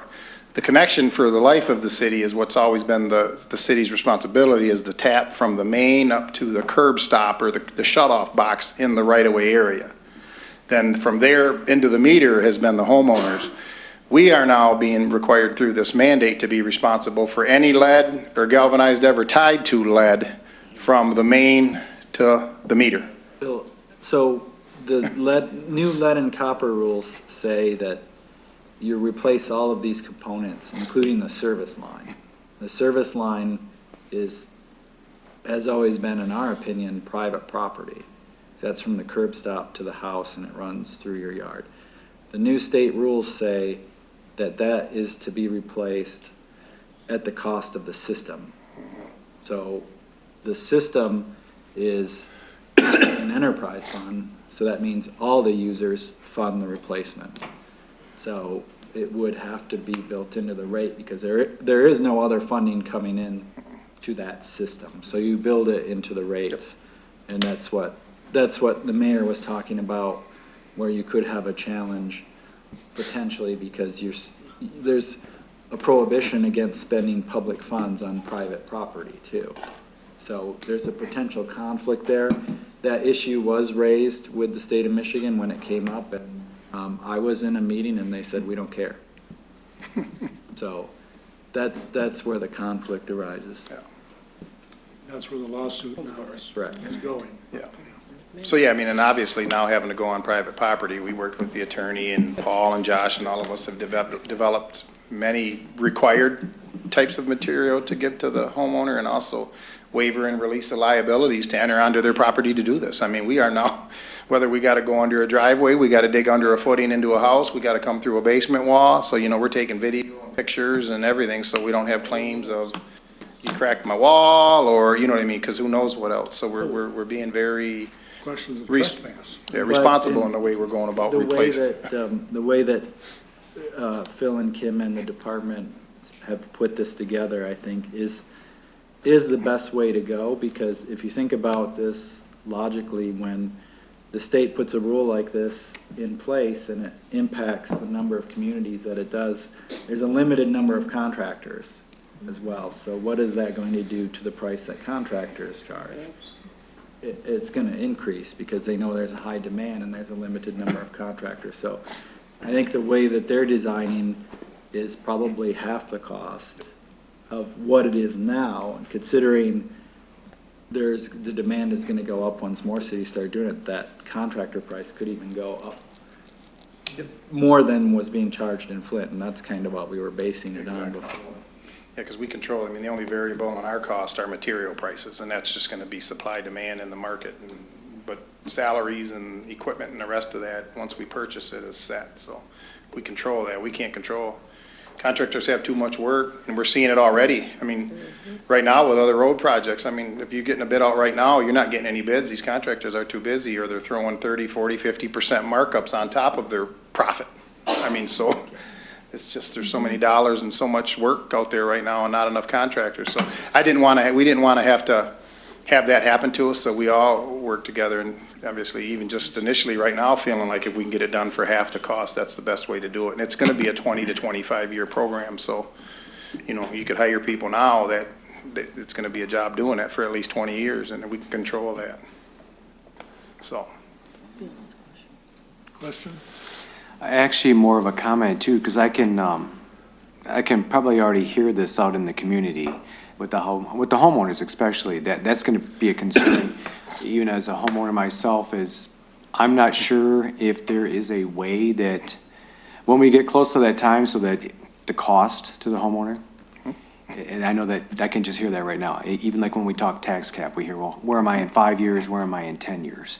And so my concern would just be for that, is to just kind of, if we know what that's gonna cost them, maybe we can kind of let them know when we get there, because like you said, this is 25, up to 25 years, and so those costs are going to change over that whole time span, so, yeah. Yeah, we talked about that, and we have a plan that, in the cost analysis that they are working on right now, and what I want to do as a city is show that cost separately on the bill, because it will increase water rates, and we want to be able to identify that cost so a citizen can see that this isn't part of your standard rate, this is because of the rules that the state put in place that we have to abide by. Yeah. Well, thank you, because that's a good idea too, because that way you kind of break it out, you can show them, and then there's transparency. Yeah, we didn't just want to roll it into an increase in the per 1,000 gallon. Okay, We want it yeah. to be a separate line so Right. that they realize what that, because it's not for the day-to-day normal operation and maintenance. This is a whole different, whole different animal, so. And thank you. I'm sorry. One of the secondary questions I had was, are we thinking about the situation? You may have people who say you're not coming on my property. And we, They've thought of that too, so they've done a number of them already, so they're aware of a lot of issues, plus, I'll tell you that the staff that we have that Phil's talking about, they've been working on these things for years, so they already have had to go on property for different things. Streets has to do it all the time with approaches, and so they're aware of that, they know the waivers to get, and I think they've worked with Amy or some of our other attorneys on that as well. my biggest concern is some of these you're talking, they have to go inside the house, but most of the time, that's not the case with the other. But we do go in the houses for meters all the time. For meter change, yes, Yep. I understand. But No, not- we've been very, and I don't know, I mean, I think we've done close to 500 of these already, so, through the pilot. Because that's just trying, I think the state was really trying to see, especially a community like Saginaw, I don't know that they realized all of the issues that we would be having to deal with to do this. You know, normally you just get it to the curb stop, and then a private licensed plumber takes it from the curb stop to the house, so. But our guys, you know, they work with the residents very well, and I don't think we've had one so far. I mean, it's tough to get a hold of people, whether it's owned by a landlord or a non-owner occupied or whatever, and they don't even live in, because you gotta get with the owner, not just the renter, but we've been able to work through a lot of them issues, so. So what, they got a neighborhood they starting at, or they just picking spots, or what? No, we're yet to determine all that. We really want to look at the higher risk, you know, depending on what it is. I'm talking about the 500 that you have done. Well, no, what we've been doing with them is normally, you know, what the rule requires is if we go out and we have a leak at a curb stop, back before the new rule came out, we would, if it was on the city side, the city's responsible for it. If it was on the homeowner's side, the homeowner's responsible for it. But what we can't do anymore, we're no longer able to do a repair on a lead or galvanized line. You got to do a full replacement. So we have, when we come out, we have a curb stop leak. That's what a majority of them are going to be, is that a curb stop leak, instead of a repair now turned into a full-blown replacement all the way to the meter. Okay. So that's what. But we're gonna put together a plan on, once we get the huge plan, and we're gonna go out and confirm and verify. We're looking at our records, where are all of our lead services, where could galvanized be, kind of get that down. And we're gonna go out and actually do some hydro excavating at the curb stop and look at the meter and, you know, try to figure out to put a real good plan together. So we're not, you know, obviously we're not gonna be digging up copper and to replace copper. And so we're gonna really have a real good, then we're gonna put a plan together on, you know, is there anybody that's pregnant or children of certain age, anything that could be of a concern to be your first ones wanting to replace, if there are any issues. Because, you know, the other thing is on the requirements for doing the testing of lead and all that's changing, so it's a different process, but, so starting in July, we'll end up seeing what the new results are on the elements that we test for per the state requirements, so we'll use all that to put our plan together. Thank you. All right, and then again, similar to sewer, on the water side, major projects and purchases. The Davis Road water system improvements, so you all know that we put in them transmission mains and made plant improvements over the last couple years. We still have some of what was the existing main within the roadway. So when the County Road Commission comes out to do the road project, we're gonna have to be decommissioning those mains that were within that roadway. So we're estimating them cost to be around 1.5 million that will complete that project. And then again, the lead and galvanized service line replacement of 1.272 million. We're looking at putting in a parallel main out to Junction Road to service the wholesale customers out there of just over 2.3 million. And then we're gonna look at the engineering to do a relining on a Miller Road. We have one of our 36-inch transmission main, that's an old riveted steel main, and I know we've touched it in certain areas, and there could be some condition concerns over the condition of that main, so we're looking at whether we're gonna reline a slip lining or something of some sort. So we're gonna get the engineering done for that.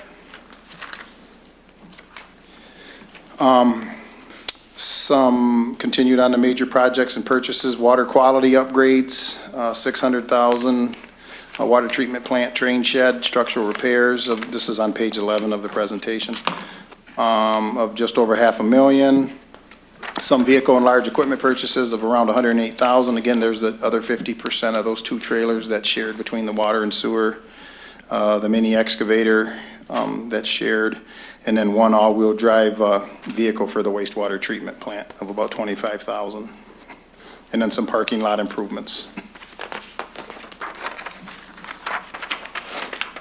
Water related to road projects, again on the sewer side, some of the projects that Beth London, the city engineer, talked about, whether or not there's going to be any water, main or any types of work. And again, with the lead copper, if we're going to put a new road, we want to get them any lead or copper out from under the road prior to redoing the road. So some of that may be part of that as well. But you got Hardin and Casson Adams between Michigan and Niagara, Mackinac Street from Congress to State. You see that work's already underway.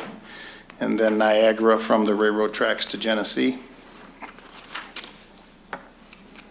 And then with that, I had to share this beautiful picture of the water treatment plant during the holiday times. I just thought it was amazing. And then overall, the fiscal year 20 budget is this year $3.7 million less than fiscal year 19, and then mostly due to the reduction in the bonding and the capital projects as explained earlier. So, any questions? Any questions for Phil? No, you're done. Thank you. Thank you. Thank you, Phil, and that concludes the management update. Mayor, that takes you to the consent agenda. All right, thank you. The agenda has been available at City Hall, on the city website, and SGTV channel 191.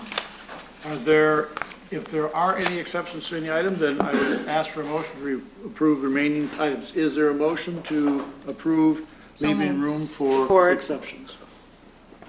A motion by Councilmember Scherzer and second by Councilmember Moore. Bench. I'm sorry, yes, I heard it from that direction, I misspoke. All right, are there any exceptions? Yes. Okay, which one? 8 and 9. 8 and 9, okay. Any other exceptions? Any other exceptions? Hearing none, all in favor of items 1 through 7 and 10 through 14? Aye. Any opposed? Carried, Madam Clerk.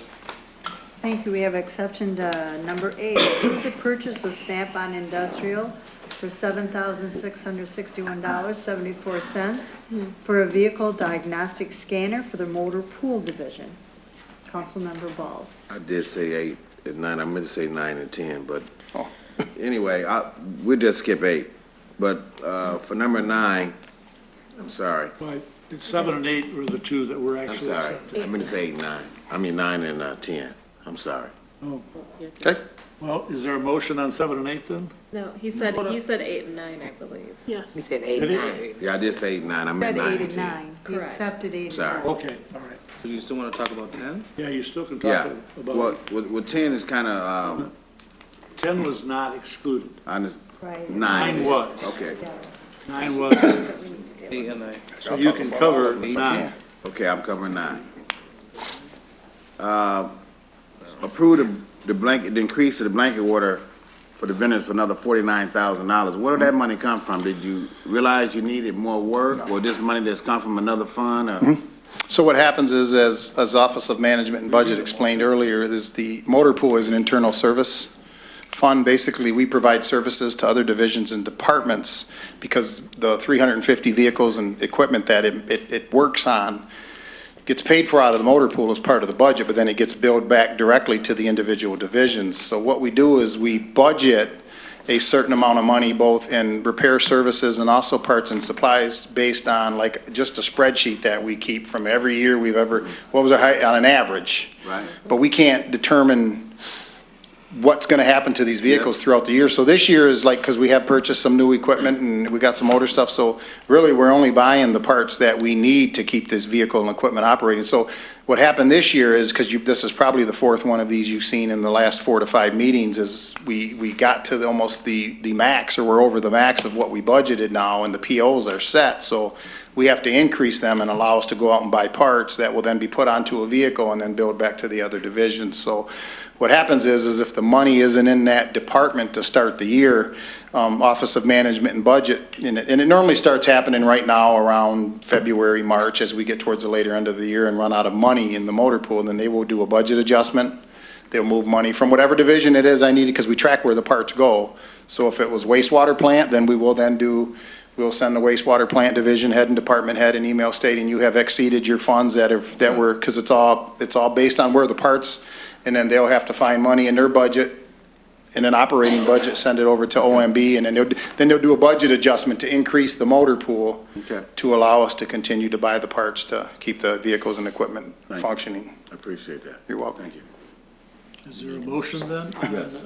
I'd like to make a motion that we approve number 9.